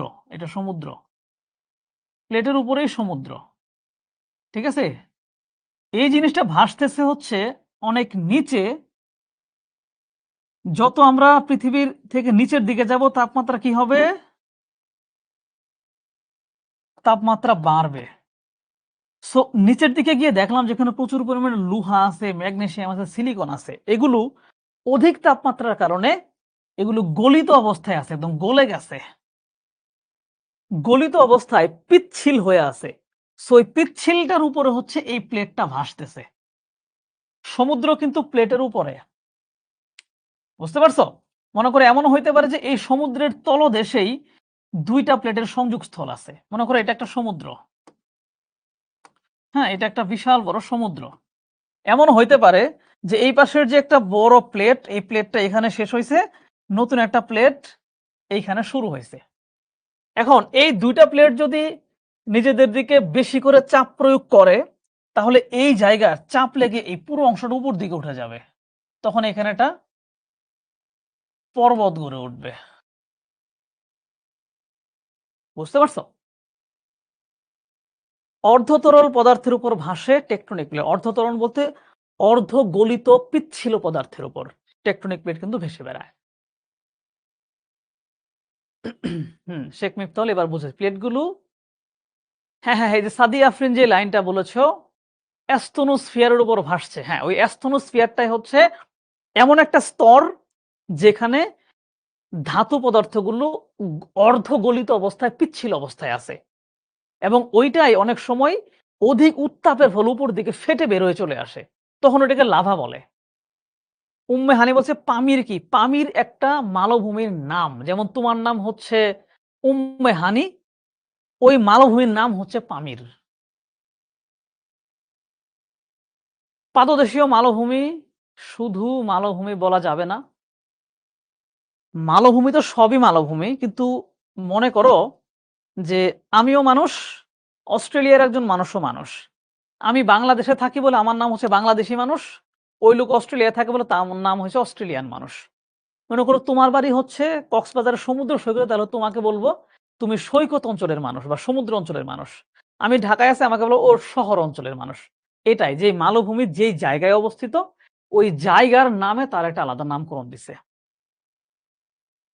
কমপক্ষে ২০,০০০ ফুট উচ্চতা হলে পর্বত হবে এইটা বলা আছে বইয়ে। এই যে আসমা সিদ্দিকা দেখো তুমি ২০,০০০ এর কথা বলছো। ২০,০০০ ফুট এটাকে ৩ দিয়ে ভাগ দাও। তাহলে কিন্তু প্রায় ৬২০ মিটার হয়। তাই না? তার মানে ৬২০ মিটার হইলে আমরা সেটাকে পর্বত বলতেছি। এটাই বললাম যে ওই যে ৬০০-৮০০ তার মানে যেহেতু বেশিরভাগ জায়গায় ৬০০ র আশপাশে ধরা হইছে, তাই আমার মনে হয় ৬০০ টাই আমরা ধরে নিতে পারি। প্লেটগুলো কি ধীরে চলে? হ্যাঁ, প্লেটগুলোর চলতে এগুলো অনেক সময় লেগে যায়। কোটি বছর লেগে যায়। আস্তে আসতেই থাকে। তোমার কি মনে হইছে যে এই হিমালয় পর্বত হুস করে উত্থিত হয়েছে না, এটা ধীরে ধীরে ধীরে ধীরে ধীরে ধীরে এইভাবে ভেতরে চলে গেছে, চাপ লাগছে, আর একটু একটু করে উত্থিত হয়েছে, উপর দিকে উঠছে, উঠতে উঠতে উঠতে উঠতে এত বড় উঁচু হয়ে গেছে। এবং ধারণা করা হয় এখনো প্লেটগুলো ভিতরে যাইতেই আছে এবং এখনো পর্বত কিছুটা উঁচু হইতেই আছে, ধারণা করা হয়। ওকে, পামিরকে পৃথিবীর ছাদ বলা হয়। হ্যাঁ, ওকে, তাহলে আমি হচ্ছে পরের অংশটা পড়ি, যেহেতু তোমাদের তেমন কোনো প্রশ্ন এখানে নাই। আমি হচ্ছে আবারও প্রশ্ন করার সুযোগ দেব আরেকটু পরে। ঠিক আছে? এবার আমরা কি পড়ব? এবার আমরা পড়ব হচ্ছে সমভূমি, যেটা আসলে বাংলাদেশের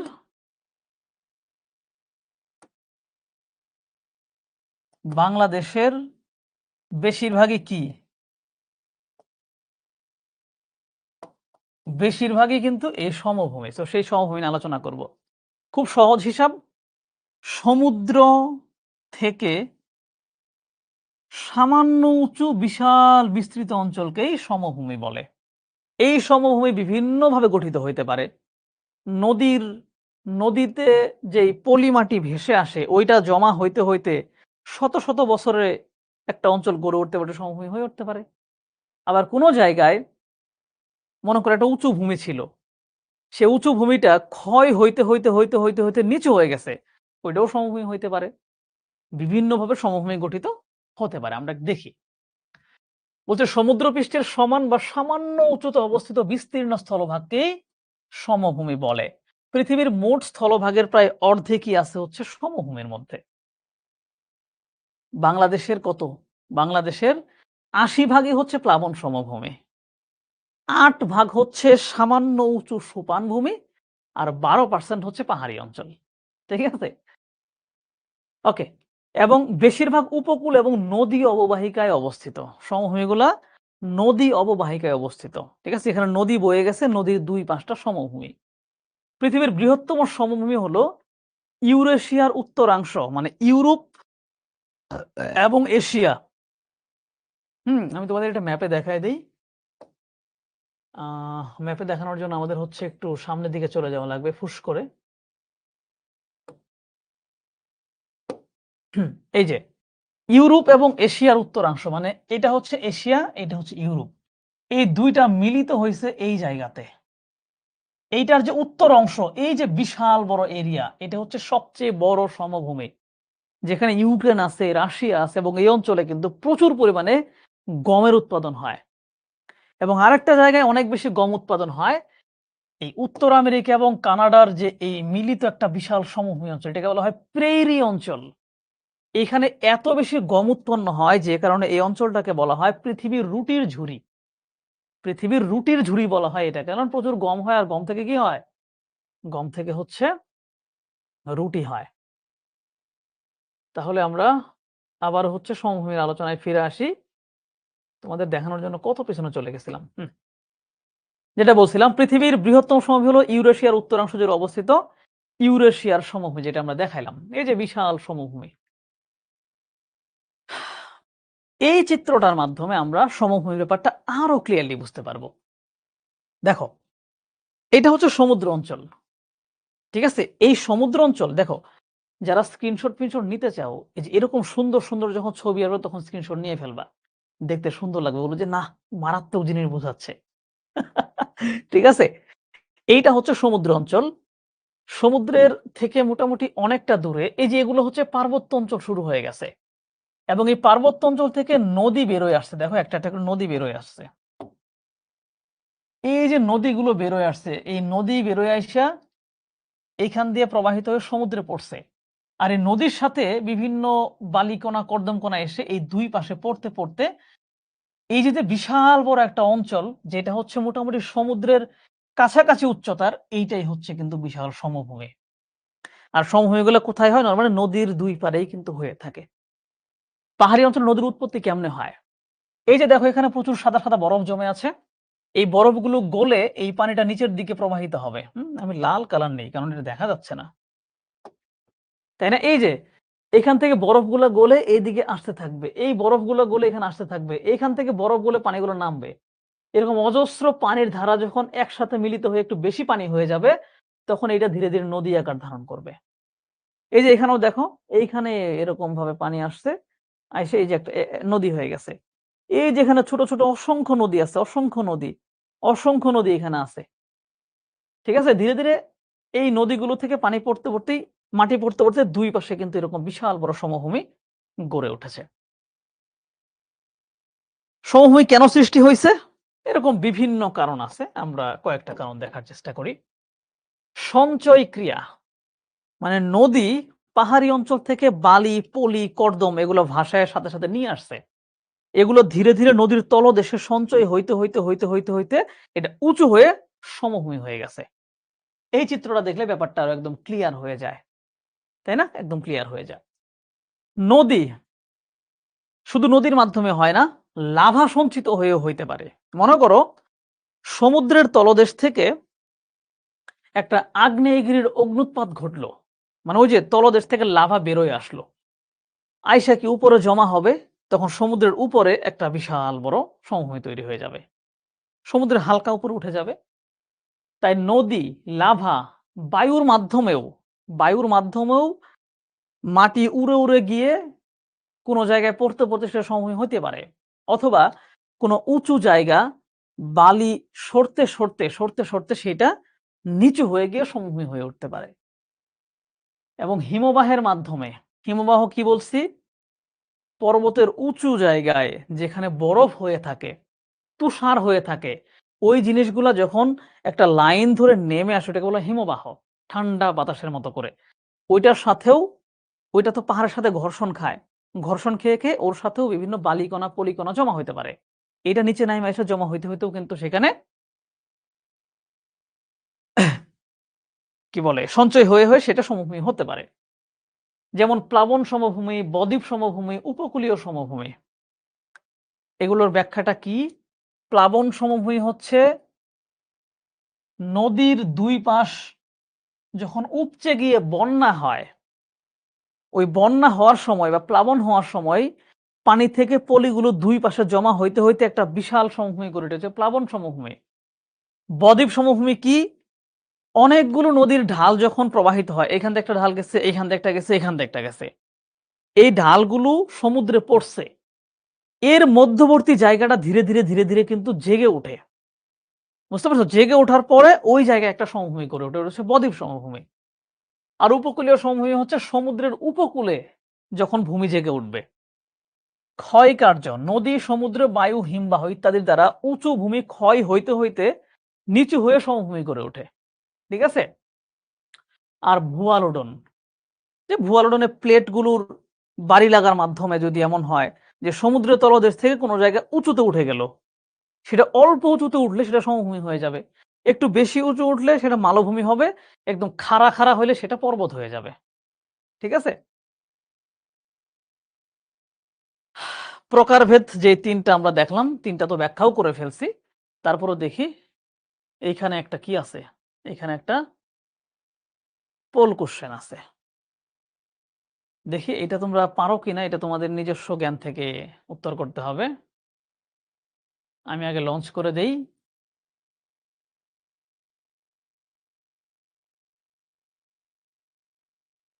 দেখি অ্যান্সার করো তো।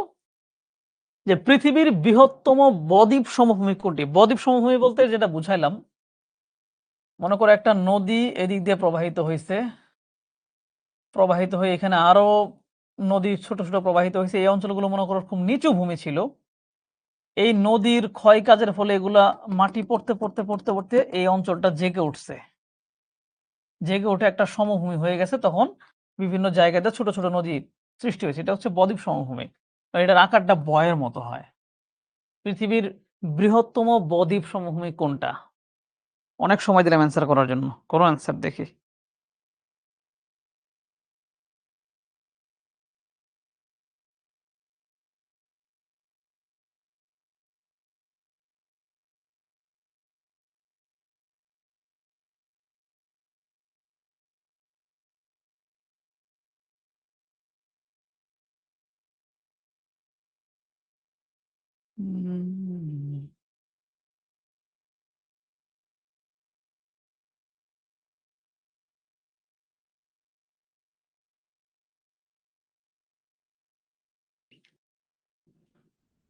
উম হুম।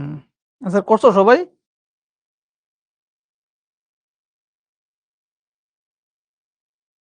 ওকে, শেষ করি দেখি। দেখি কয়জন অ্যান্সার করলা? তোমরা সবাই তো অ্যান্সার করতেছো না। সবাই কি পোল পাচ্ছ না নাকি? আর প্রচুর ভুল অর্ধেকের বেশি ভুল অ্যান্সার করছো যারা অ্যান্সার করছো।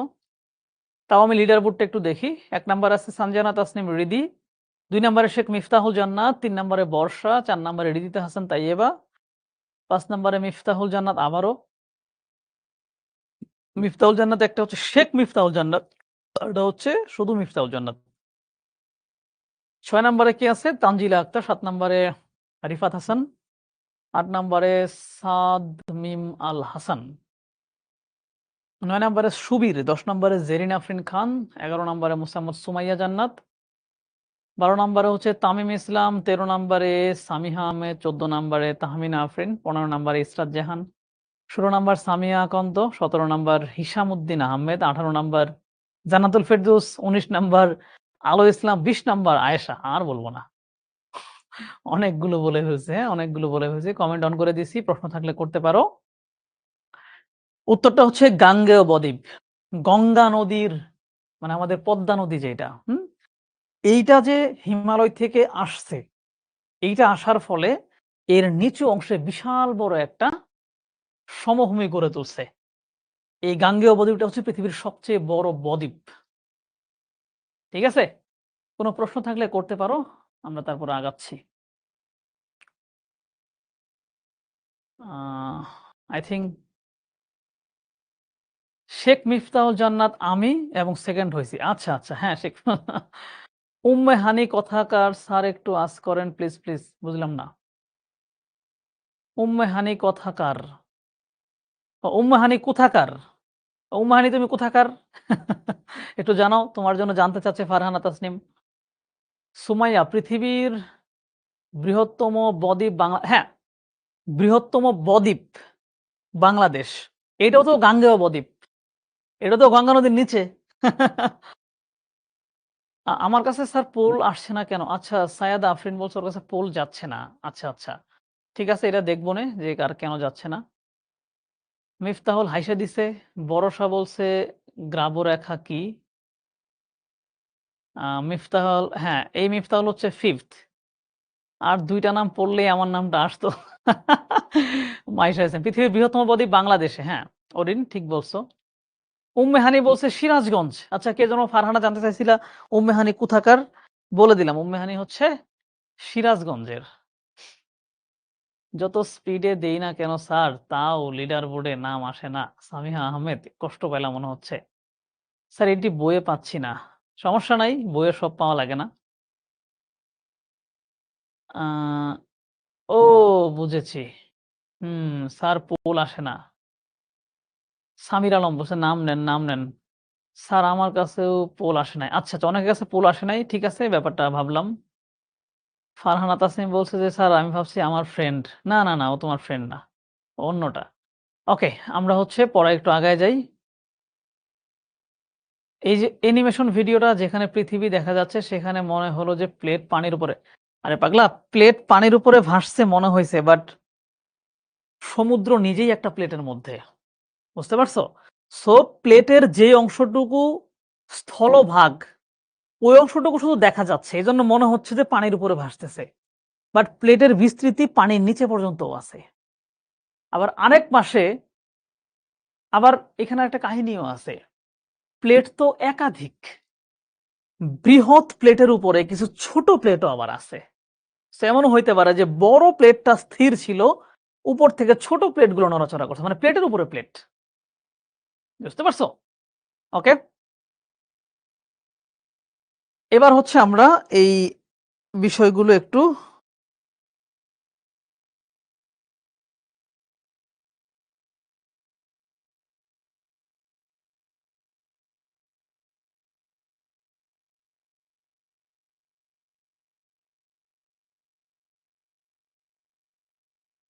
আহ ওকে, আমি একটা জিনিস একটু দেখার জন্য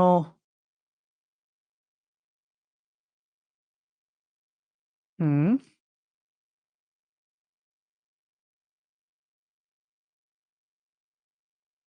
আচ্ছা, এখন একটা প্রশ্ন করছিলা যে গ্রাবরেখা কি? কে যেন প্রশ্নটা করছিলা?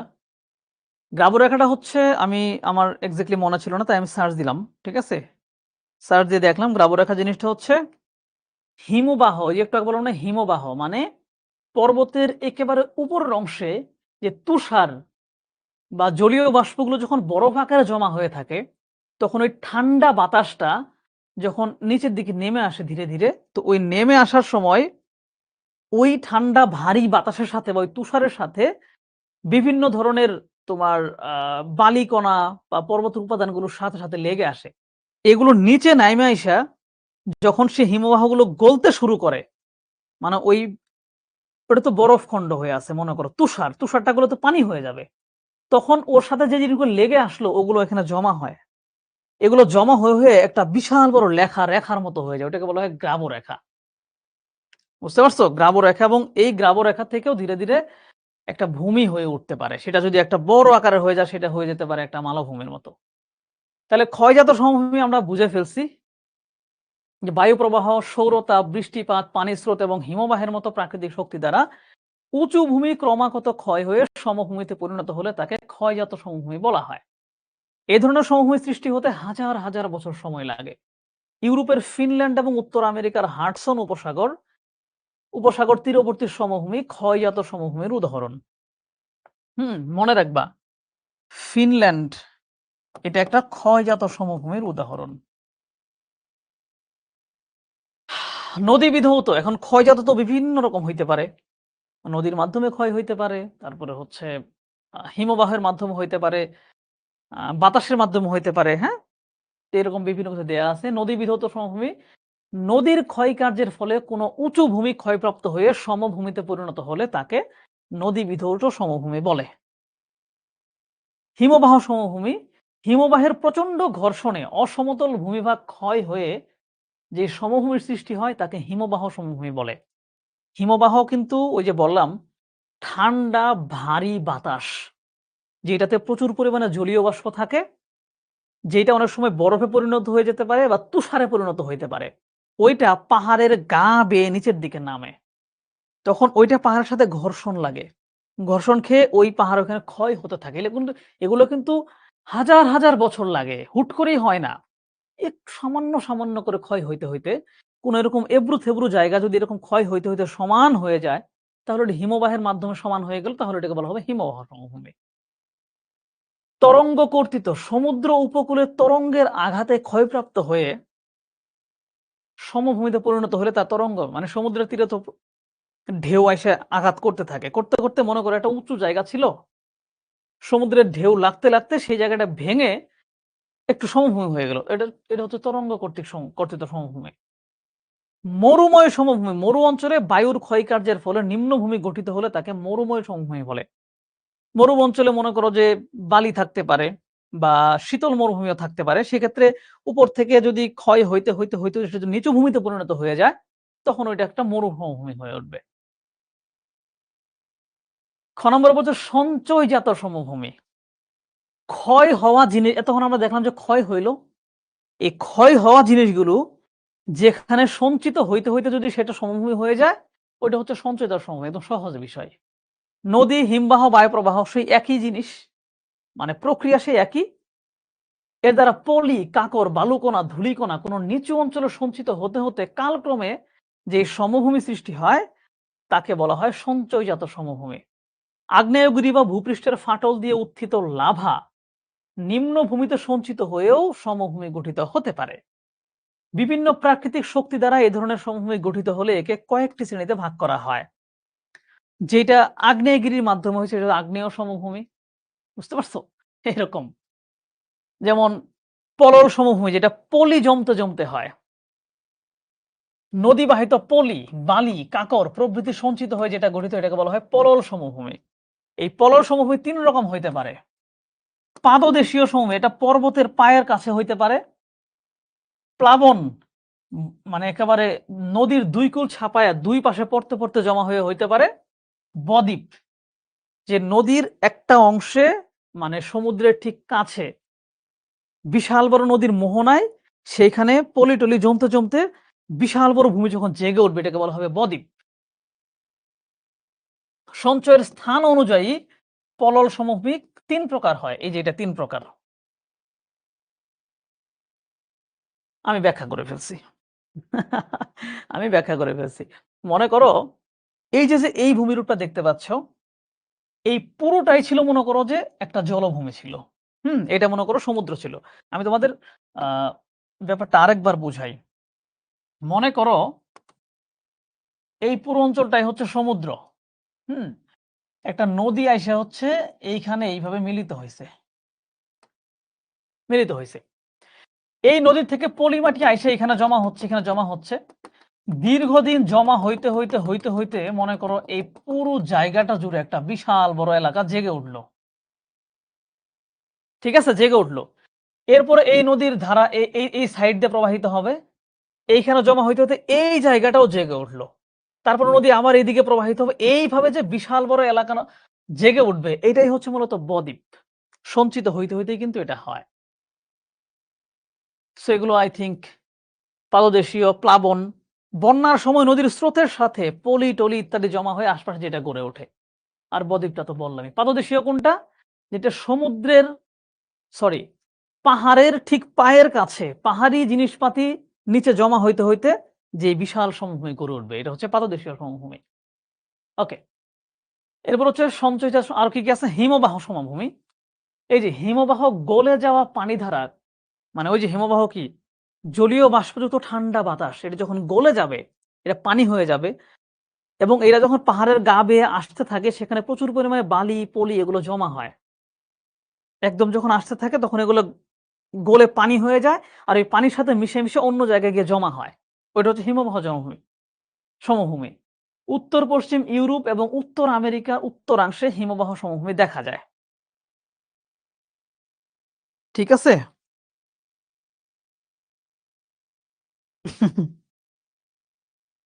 ওকে।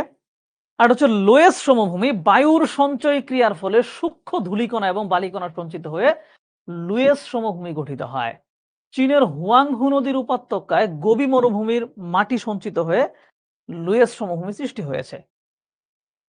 গোবি মরুভূমি তো হচ্ছে বিশাল এক মরুভূমি, যেটা চীন এবং মঙ্গোলিয়াতে অবস্থিত। ওই গোবি মরুভূমি থেকে মাটি বাতাসের মাধ্যমে আসতে হুয়াংহু নদীর অববাহিকায় ওইটা জমা হয়ে একটা বিশাল সমভূমি গড়ে উঠছে। ওইটা হচ্ছে লুয়েস সমভূমি। শেষ পর্যন্ত ক্লাসে থাইকো। হ্রদ সমভূমি, দীর্ঘকাল ধরে নদীবাহিত পলি, বালি, কাঁকর এবং আবর্জনা দ্বারা হ্রদের তলদেশ ভরাট হয়ে যায়। হ্রদ কি জিনিস? হ্রদ হচ্ছে চারপাশে স্থলভাগ বেষ্টিত বিশাল বড় একটা জলভাগ। মনে করো পুকুর। পুকুর হচ্ছে ছোট পরিসরে, এটা যখন প্রাকৃতিকভাবে বিশাল বড় হবে এটাকে বলা হবে হ্রদ। তো এই হ্রদে ধরো আশপাশ থেকে ছোটখাটো নদী এসে মিশতে পারে বা জলধারা এসে মিশতে পারে এবং এগুলোর মাধ্যমে এখানে মাটি জমা হবে, ধূলিকণা জমা হবে। জমা হইতে এটা যখন ভরাট হয়ে যাবে তখন একটা সমভূমি হয়ে যাবে। এটাকে বলা হবে হ্রদ সমভূমি। আফ্রিকার সাহারা মরুভূমির চাঁদ হ্রদের মধ্যে ছোট মরুভূমি নদীবাহিত পলি, বালি, কাদা সঞ্চিত করে চাঁদ সমভূমি গঠিত হয়েছে। লাভা সমভূমি কি? যেটা হচ্ছে আগ্নেয়গিরি অগ্ন্যুৎপাতের ফলে যে লাভা সঞ্চিত হয়ে যেটা গঠিত হয় সেটা লাভা সমভূমি। দাক্ষিণাত্যের উত্তর পশ্চিমাংশে কৃষ্ণ মৃত্তিকায় সমভূমিটি লাভা সমভূমির একটি উদাহরণ। এরপর হচ্ছে উপকূলীয় সমভূমি। ৩ নাম্বারটা হচ্ছে উপকূলীয় সমভূমি।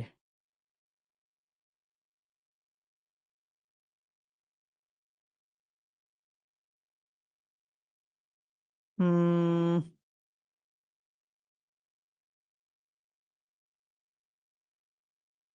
সমুদ্রের তীরে মহাদেশগুলোর প্রান্তভাগে যে সমভূমি গঠিত হয় তাকে উপকূলীয় সমভূমি বলে। সমুদ্রের ঠিক তীরে যেখানে হচ্ছে স্থলভাগ আছে ওইটার ঠিক কিনারায় যে সমভূমি গড়ে ওঠে এটা উপকূলীয়। উপকূল মানে কি? সমুদ্রের তীর। যেমন এই লাইনটা হচ্ছে উপকূলীয় সমভূমি। ঠিক আছে?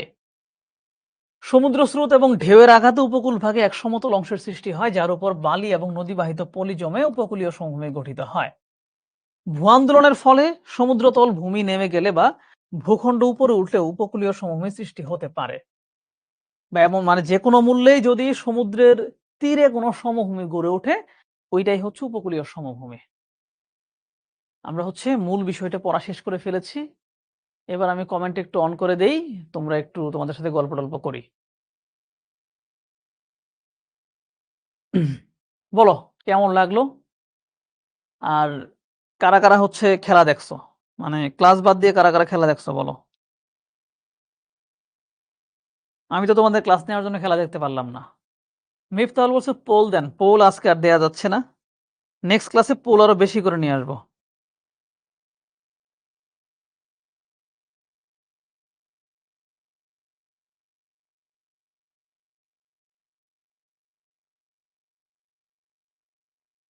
সো তুহিন বলছে জোস। নেক্সটে অনেক বেশি পোল নিয়ে আসবো। ঠিক আছে? আন্দোলন বলতে কি বুঝাচ্ছে? ভূ আন্দোলন বলতে ভূভাগের নড়ে ওঠা বা প্লেটগুলোর সংযুক্তির ফলে যে কাঁপুনি এগুলাকে ভূ আন্দোলন বলে। ঠিক আছে? তানিশা তাসনিম আছে। ইসরাত জাহান বলছো বুঝি নাই। আমাকে একটু প্লিজ বলো তুমি কি বুঝো নাই? এইটা বলতে হবে।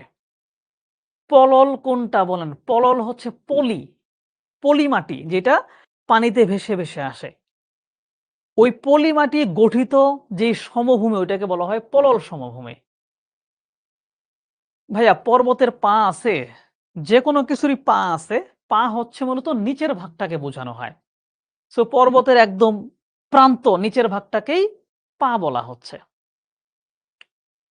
হ্যাঁ, আজকে অবশ্যই হোমওয়ার্ক দেব। ঝুমা বলছে হোমওয়ার্ক আজকে অবশ্যই হোমওয়ার্ক দেব। বাংলাদেশ নিজেই কি একটা বদ্বীপ? হ্যাঁ, বাংলাদেশের উপরে প্রচুর নদী প্রবাহিত হইছে এবং এই নদীগুলোর পলির মাধ্যমেই আমাদের এই অঞ্চলটা গঠিত হইছে। তাই পুরো বাংলাদেশটাই প্রায় একটা বদ্বীপ।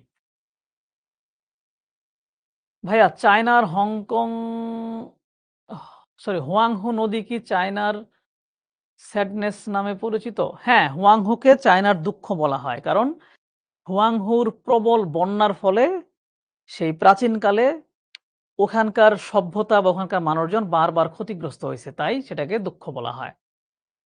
পর্বতের সর্বোচ্চ উচ্চতা বলে কিছু নাই। পর্বতের সর্বোচ্চ শৃঙ্গের উচ্চতা ৮৮৪৮ মিটার সম্ভবত, যেটা হচ্ছে যে মাউন্ট এভারেস্ট। এর চাইতে বেশি হলেও সমস্যা নাই। বাট সর্বনিম্ন বলতে পারো আমরা আজকে একটা আলোচনায় আসলাম যে ৬০০ মিটারের মতো। মিফতাহুল হচ্ছে চলে গেলাম ভাইয়া। না আগে চলে যায় না। একটু ক্লাস-টাস আমরা কথাবার্তা বলি। আজকে একটু তাড়াতাড়ি পড়ায় ফেলছি। হুম, এতগুলো প্রকারভেদ মুখস্থ করতে হবে? হ্যাঁ, মনে রাখতে হবে। একটু মনে রাখতে হবে কারণ আসলে তোমার তো লিখতেই হবে। তাহমিনা বলছে অসাধারণ ছিল ক্লাসটা। Thank you so much. দেখি। সমভূমিতে যে মানচিত্র ওইটা কি পরীক্ষা অঙ্কন করতে হবে? না। পরীক্ষায় তুমি হচ্ছে যদি অঙ্কন করতে পারো, তুমি এরকম প্রতীকী মানচিত্র অঙ্কন করবা। যখন বলবে যে পাদদেশীয় সমভূমি ব্যাখ্যা করো, তুমি তখন এরকম আঁকায় দিবা। এভাবে লেখবা সমুদ্র, এখান থেকে এই যে সমভূমি, এইখানে হচ্ছে একটা পর্বত আঁকায় দিবা। এটা দাগ দিয়ে লিখে দিবা এটা হচ্ছে পর্বত, আর এইটা লিখে দিবা হচ্ছে পাদদেশীয় মালব সমভূমি।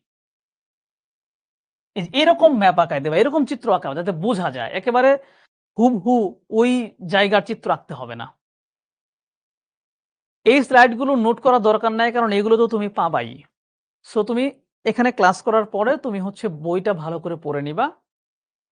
তারপরে তুমি এই স্লাইডটা যখন পেয়ে যাবা তখন তুমি বই এবং স্লাইড এটা মিলায়ে তুমি একটা নোট করতে পারো। বিভিন্ন দেশের মালভূমিটা একটু দেখাবো? ওকে? বিশ্বের বিভিন্ন মালভূমি, তাই তো?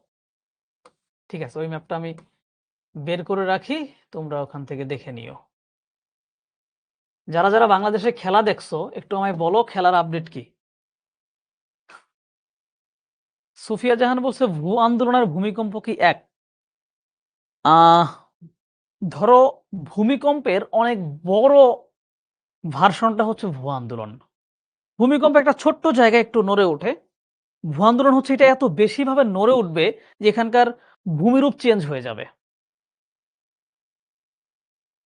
মাউন্ট এভারেস্টে কি স্যার আমি যেতে পারবো? হ্যাঁ, সবাই যেতে পারবে। যাওয়ার জন্য ট্রেনিং করতে হয়। ট্রেনিং করার পরে আহ কি বলবো, অনেক টাকা খরচ করতে হয়, তারপরেও তুমি এখানে যাইতে পারবা। সাদিয়া আফরিন বলছে স্যার একটা গল্প করেন। হ্যাঁ, একটা গল্প করা যায়। কিসের গল্প করব বলো তো? যেহেতু আমাদের হাতে আরো ১০ মিনিট সময় আছে, তাহলে হচ্ছে কি গল্প করব বলো? বর্ষা বলছে আপনার ক্লাস খুব ভালো লাগে। Thank you so much. ভাইয়া আমাদের বইতে তাজিং ডং এর উচ্চতা ১২৮০ মিটার দেওয়া। আচ্ছা, তাজিং ডং এর উচ্চতা হচ্ছে আমি বলি, আমি যখন আমি তো তাজিং ডং এ উঠি নাই, আমি উঠছিলাম কেওক্রাডং এ। বাংলাদেশের এই পর্বতগুলোকে ইন্টারন্যাশনাল স্ট্যান্ডার্ড এ যখন একবার মাপা হইছিল, তখন দেখা গেছে একটার উচ্চতাও ১,০০০ মিটারের বেশি হয় না। কিন্তু বাংলাদেশ মাপতে গিয়ে এইটার উচ্চতা ১২৩১ মিটার পায়ে গেছিল। তো এইজন্য এটা বিভিন্ন সংস্থা দ্বারা আলাদা, আলাদা হচ্ছে মানে সংখ্যা বিভিন্ন জায়গায় দেয়া হয়। বাট সরকারি যে বই, যেটা হচ্ছে এসএসসি লেভেলের, ওইখানে ১২৩১ মিটার দেওয়া, তাই এইটাকে হচ্ছে বেশি রিলায়েবল ধরা হয়। মুজাইকার বলছে তরঙ্গ কর্তৃত্ব সমভূমি বুঝি নাই। তরঙ্গ কর্তৃত্ব হচ্ছে মনে করো উম এইটা হচ্ছে সমুদ্র, এটা সমুদ্র। এর পাশে এরকম একটা উঁচু পার্বত্য অঞ্চল আছে। সমুদ্রের ঢেউ তো এখানে বারবার আঘাত করে, তাই না? আঘাত করে, করে যদি এই অংশটা যদি ভেঙে যায়, ভেঙে মাটিটা কোথায় পড়বে? সমুদ্রের মধ্যে পড়বে। পড়ার পরে যদি এই অঞ্চলে একটা সমভূমি গড়ে ওঠে, ওইটা হচ্ছে তরঙ্গ কর্তৃত্ব। মানে ঢেউকে ঢেউয়ের মাধ্যমে কেটে, কেটে হয়ে উঠল। শেখ মিফতার বলছে ক্লাসটা দারুণ ছিল এক কথায়, তবে মাঝখানে ৫-১০ মিনিট একটা ব্রেক দিলে। আচ্ছা ঠিক আছে, তোমরা যদি ব্রেক যদি আসলেই দরকার হয়, তাহলে নেক্সট ক্লাসগুলাতে একটু ব্রেক দিয়ে বনে যাও। ভূগোলের ২য় পত্র বই এখনই কিনতে হবে? হ্যাঁ, কিনতে হবে। কারণ আমরা ১ম পত্র, ২য় পত্র একসাথে পড়াবো। তবে হ্যাঁ, ফার্স্ট ইয়ারের সময়টাতে ১ম পত্র আমরা বেশি পড়াবো। তবে আমরা ২ পত্রই কিন্তু একসাথে পড়াবো। বুঝতে পারছো? ২ পর্ব আমরা একসাথে পড়াবো। কারণটা হচ্ছে ২ টা যদি একসাথে আমরা ক্যারি না করি, তাহলে ফাইনাল পরীক্ষার সময় গিয়ে একটা পত্র মানুষ ভুলে যায়। তাই আমরা ১ম পত্র বেশি করে পড়ালেও সেকেন্ড পেপারও পড়ানো শুরু করব। এই অধ্যায়টা পড়েই দেখবা যে শুরু করে দিছি। তারপর অবশ্য ১ম পত্র আমরা বেশি পড়াবো পরের কোয়ার্টার গুলাতে।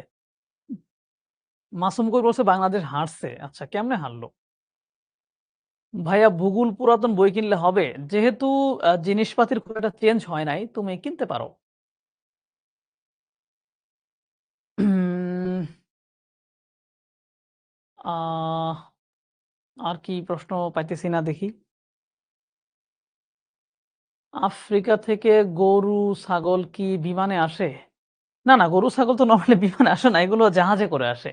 ভারী, ভারী জিনিসগুলো সব জাহাজে করে আসে। জিওগ্রাফি 4th না মেইন সাবজেক্ট নেওয়া ভালো হবে? একটা নিলেই হইছে। আমি এটাতে কোনো ধরনের তানজিলা আক্তার বলছে পেনি প্লেন সমভূমি। দেখি এটা কি? এটা তো এই বইয়ে হচ্ছে আমি খুঁজে পাচ্ছিলাম না। পেনি প্লেন সমভূমি। দেখো আমি কিন্তু প্রচুর পরিমাণে ম্যাপের পেনি প্লেন হলো দীর্ঘ এবং ব্যাপক ক্ষয় প্রক্রিয়ার মাধ্যমে সৃষ্ট একটি প্রায় সমভূমি ভূমি। মানে দীর্ঘদিন এবং ব্যাপক হারে কোনো উঁচু ভূমি যখন ক্ষয় হইতে, হইতে একটা সমভূমির মতো গঠিত হয়, এটাকে বলা হয় হচ্ছে পেনি প্লেন। যা মূলত নদী বা ফ্লুভিয়াল প্রক্রিয়ার মাধ্যমে গঠিত হয়। বুঝতে পারছো? পেনিপ্লেন হচ্ছে দীর্ঘদিন ক্ষয়ের মাধ্যমে যেটা গঠিত হয়। কিছু ক্লাস মিস করেছি। এখন কি করা যায়? কোর্স কিনতে কিছুদিন দেরি হয়ে গেছিল। তামিম ইসলাম তুমি বেশি ক্লাস মিস করো নাই। সবগুলো সাবজেক্টেরই হয়তোবা ২-৩ টা করে ক্লাস হইছে। সো তুমি তোমার বন্ধের দিনগুলোতে আগের ক্লাসগুলো করে নিবা। তবে লাইভ ক্লাস মিস দিবা না। ঠিক আছে? প্রপঞ্চ মানে কি? প্রপঞ্চ মানে হচ্ছে উপাদান বলতে পারো। উপাদান বলতে পারো। ব্যবচ্ছিন্ন মালভূমি বুঝি নাই। ওকে। যখন একটা মালভূমির বা একটা উঁচু ভূমির ভিতর দিয়ে কোনো নদী প্রবাহিত হয়ে সেটাকে যখন বিচ্ছিন্ন করে দেয়, তখন ওটাকে হলো হচ্ছে ব্যবচ্ছিন্ন মালভূমি। নেপাল ভ্রমণের গল্প বলেন। আচ্ছা, নেপাল ভ্রমণের গল্প তো আমি ইতিমধ্যেই আমার YouTube চ্যানেলে কিন্তু একটা ভিডিও আপলোড দিয়ে ফেলছি। চাইলে ওটা দেখলে একটা গল্প পেয়ে যাবা। তবে আমার একটা জিনিস ভালো লাগছে যে নেপালের মানুষজন বাংলাদেশের তুলনায় অনেক বেশি ফ্রেন্ডলি। ধরো বাংলাদেশে যেটা হয়, মনে করো তুমি একটা অপরিচিত একটা গ্রামে গেছো। গিয়ে তোমরা ২-৩ জন মনে করো হেঁটে, হেঁটে যাচ্ছ। বাংলাদেশের মানুষ কি করবে? এইভাবে তাকায় থাকবে। যারে রে কে যাচ্ছে? আর সেই মানুষটা যদি একটু বিদেশী কেউ হয়, তাহলে তো একদম মনে করো আগায় যায় জিজ্ঞেস করা শুরু করবে। তো এইভাবে তাকায় থাকলে, আগায় গেলে মানুষ তো ভয় পেয়ে যায় যে আমার দিকে কেন আসতেছে? তো এইটা কিন্তু সেইফ কোনো বিষয় না। যে বিশেষ করে ধরো আমরা যখন বাংলাদেশের ভিতরে ঘুরতে যাই, তারপরও আমরা আনসেফ ফিল করি। মনে হচ্ছে এখানে কি না কি হয়ে যাবে। কে না আমাকে এসে আক্রমণ করে বসে। বাট নেপালে গিয়ে যেটা দেখলাম যে ওইখানে তুমি ইজিলি ঘুরতে পারবা। কেউ তোমাকে নিয়ে বোদার না। এবং সবাই জানে যে তুমি ঘুরতে আসছো। সো তুমি কেউ কিছু জিজ্ঞেস করলে তারা তোমাকে পর্যাপ্ত হেল্প করে। বুঝতে পারছো? এবং নেপাল সরকার কি করছে? ওরা যেহেতু পর্যটনের উপর ভিত্তি করেই ওদের অর্থনীতি যেহেতু চলে, তাই পর্যটনটা যাতে বেশি ভালো হয়, বেশি মানুষ যাতে ঘুরতে যায়, এইজন্য তারা সবকিছুর ভাড়া নির্ধারণ করে দিছে সরকারিভাবে। যাতে কেউ তোমার সাথে যাতে স্ক্যাম করতে না পারে। বুঝতে পারছো? তো এই ব্যাপারগুলো নেপালের আমার ভাল লাগছে। আর বড় কথা হচ্ছে পাহাড়ি অঞ্চল তো ঘুরতে গেলে একটু বেশিই ভালো লাগে। তবে যেটা ঝামেলা হয়েছিল আমরা যখন কাঠমান্ডু থেকে পোখারাতে রওনা দিছি বাসে করে, তো খবর পাইলাম পথের মধ্যে ল্যান্ডস্লাইড হইছে। মানে একটা পাহাড় ধসে রাস্তার উপর পড়ে গেছে, রাস্তা বন্ধ। তো এইটার কারণে আমাদের আসলে কাঠমান্ডু থেকে পোখারাতে যাইতে যেখানে সময় লাগার কথা হচ্ছে ৬-৭ ঘন্টা, সেখানে সময় লাগছে প্রায় ১২-১৩ ঘন্টা। মানে ব্যাপারটা কেমন হইছে? যে মনে করো এইটা হচ্ছে কাঠমান্ডু, হুম? এটা হচ্ছে কাঠমান্ডু। এই কাঠমান্ডু থেকে রাস্তাটা হচ্ছে এইভাবে পোখারাতে আসছে। এটা ২ টা সুন্দর শহর ওদের। মনে করো বাংলাদেশে যেমন চট্টগ্রাম আর ঢাকা। তো এই রাস্তা দিয়েই হচ্ছে এখানে বাস যায়, বাস আসে। কিন্তু এইখান থেকে আরেকটা রাস্তা, একটা রাস্তা বের হয়ে গেছে। এটা চলে গেছে ভারতে। ভারতে চলে গেছে। ল্যান্ডস্লাইড ঘটছে হচ্ছে এইখানে। এইখানে পাহাড় ধসে এই রাস্তাটা বন্ধ হয়ে গেছে। এটা ঝামেলা কি হইছে? কাঠমান্ডু থেকে প্রচুর পরিমাণে ট্রাক মাল বোঝাই হয়ে এগুলা এই রাস্তা দিয়ে ভারতে যাইতো। পোখারা থেকেও অনেকগুলা ট্রাক মাল বোঝাই হয়ে ভারতে যাইতো। এই রাস্তা বন্ধ হওয়ার কারণে এই ট্রাকগুলো যাইতে পারে নাই। সো রাস্তার এক পাশে এগুলো দাঁড়ায় গেছে। তার মানে ডাবল লেনের রাস্তা সিঙ্গেল লেন হয়ে গেছে। এই পাশেও দাঁড়ায়, দাঁড়ায় আছে সিঙ্গেল হয়ে গেছে। তার মানে এক পাশ দিয়ে শুধু বাস চলাচল করতেছে, এই পাশ দিয়েও বাস। তার মানে কি এদের ক্রস করার ক্ষেত্রে ঝামেলা হচ্ছে। তাই এরা কখনো এখানে দাঁড়ায় থাকে, তারপরে এই সাইড দিয়ে যায়। আবার এরা দাঁড়ায় থাকে, এরা আসে। তো এরকম কাহিনী করতে, করতে আমাদের পৌঁছাইতে ১২ থেকে ১৩ ঘন্টা লেগে গেছে। যেটা খুবই কষ্টকর ছিল। কিন্তু নেপাল এত সুন্দর, প্রাকৃতিক পরিবেশ এত চমৎকার, যে কারণে আসলে আমাদের ওইটা কষ্ট হয় নাই। আমাদের কাছে বিরক্তি লাগে নাই। ঠিক আছে? তো নেপালের গল্প আরেকদিন করবনে। হংকং ৩, বাংলাদেশ ২ নাকি আরো গোল হইছে? ওকে, আমি একটা হোমওয়ার্ক দিয়ে দেই তোমাদের। উম হোমওয়ার্কটা হচ্ছে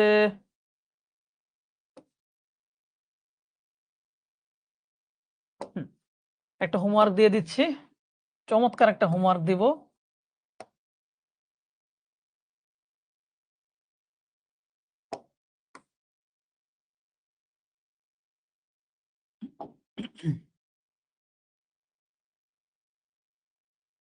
উম পৃথিবীর বড়, বড় কয়েকটি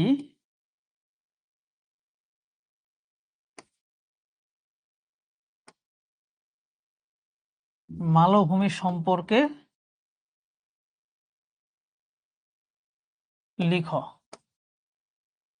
বইয়ের ভিতরে পাবা না। এটা হচ্ছে গুগল সার্চ করতে হবে। কমপক্ষে ৫০০ ওয়ার্ডে লিখতে হবে। কমপক্ষে ৫০০ ওয়ার্ডে পৃথিবীর বড়, বড় মালভূমি যেগুলো আছে, গুগল-টুগল করে খুঁজে বের করবা। সেই মালভূমিগুলো সম্পর্কে সুন্দর করে তথ্য উপস্থাপন করবা। ৫০০ ওয়ার্ডে। আমি এটা দেখব। ঠিক আছে? সো এটুকুই হচ্ছে থাকলো। এবং এটা তোমাদের যে একটা গ্রুপ আছে, এই গ্রুপের ভিতরে তোমরা অনেকেই কিন্তু নাই। ঠিক আছে? গ্রুপের ভিতরে তোমরা অনেকেই নাই। ওই যে তোমাদের হিউম্যানিটিস এর জন্য যে গ্রুপটা আছে সেখানে আপলোড দিবা। যারা গ্রুপে নাই তারা 167 কল করে বলবা যে আমাকে ফেসবুক গ্রুপে অ্যাড করে নেন। Okay, thank you so much. Class কত পৃষ্ঠা লিখবো? যে 500 ওয়ার্ডে লিখবা। 500 ওয়ার্ডে বেশি হলেও কোনো সমস্যা নাই। ঠিক আছে? ওকে। ক্লাস ভালো লাগলে অবশ্যই দেখলাম কয়েকজনে আমাদের শিখবো জিতবো গ্রুপে পোস্ট করছিলা। সো সেগুলা আ আরো বেশি, বেশি পোস্ট কইরো। মানুষজনকে আরো বেশি জানায়ও। ঠিক আছে? আর যেটা বললাম যে এইখানে কল দিলেই 16780 তে কল করলেই তোমাকে গ্রুপে এড করে নিবে। Thank you so much Tania. ওয়ালাইকুম আসসালাম। বাই।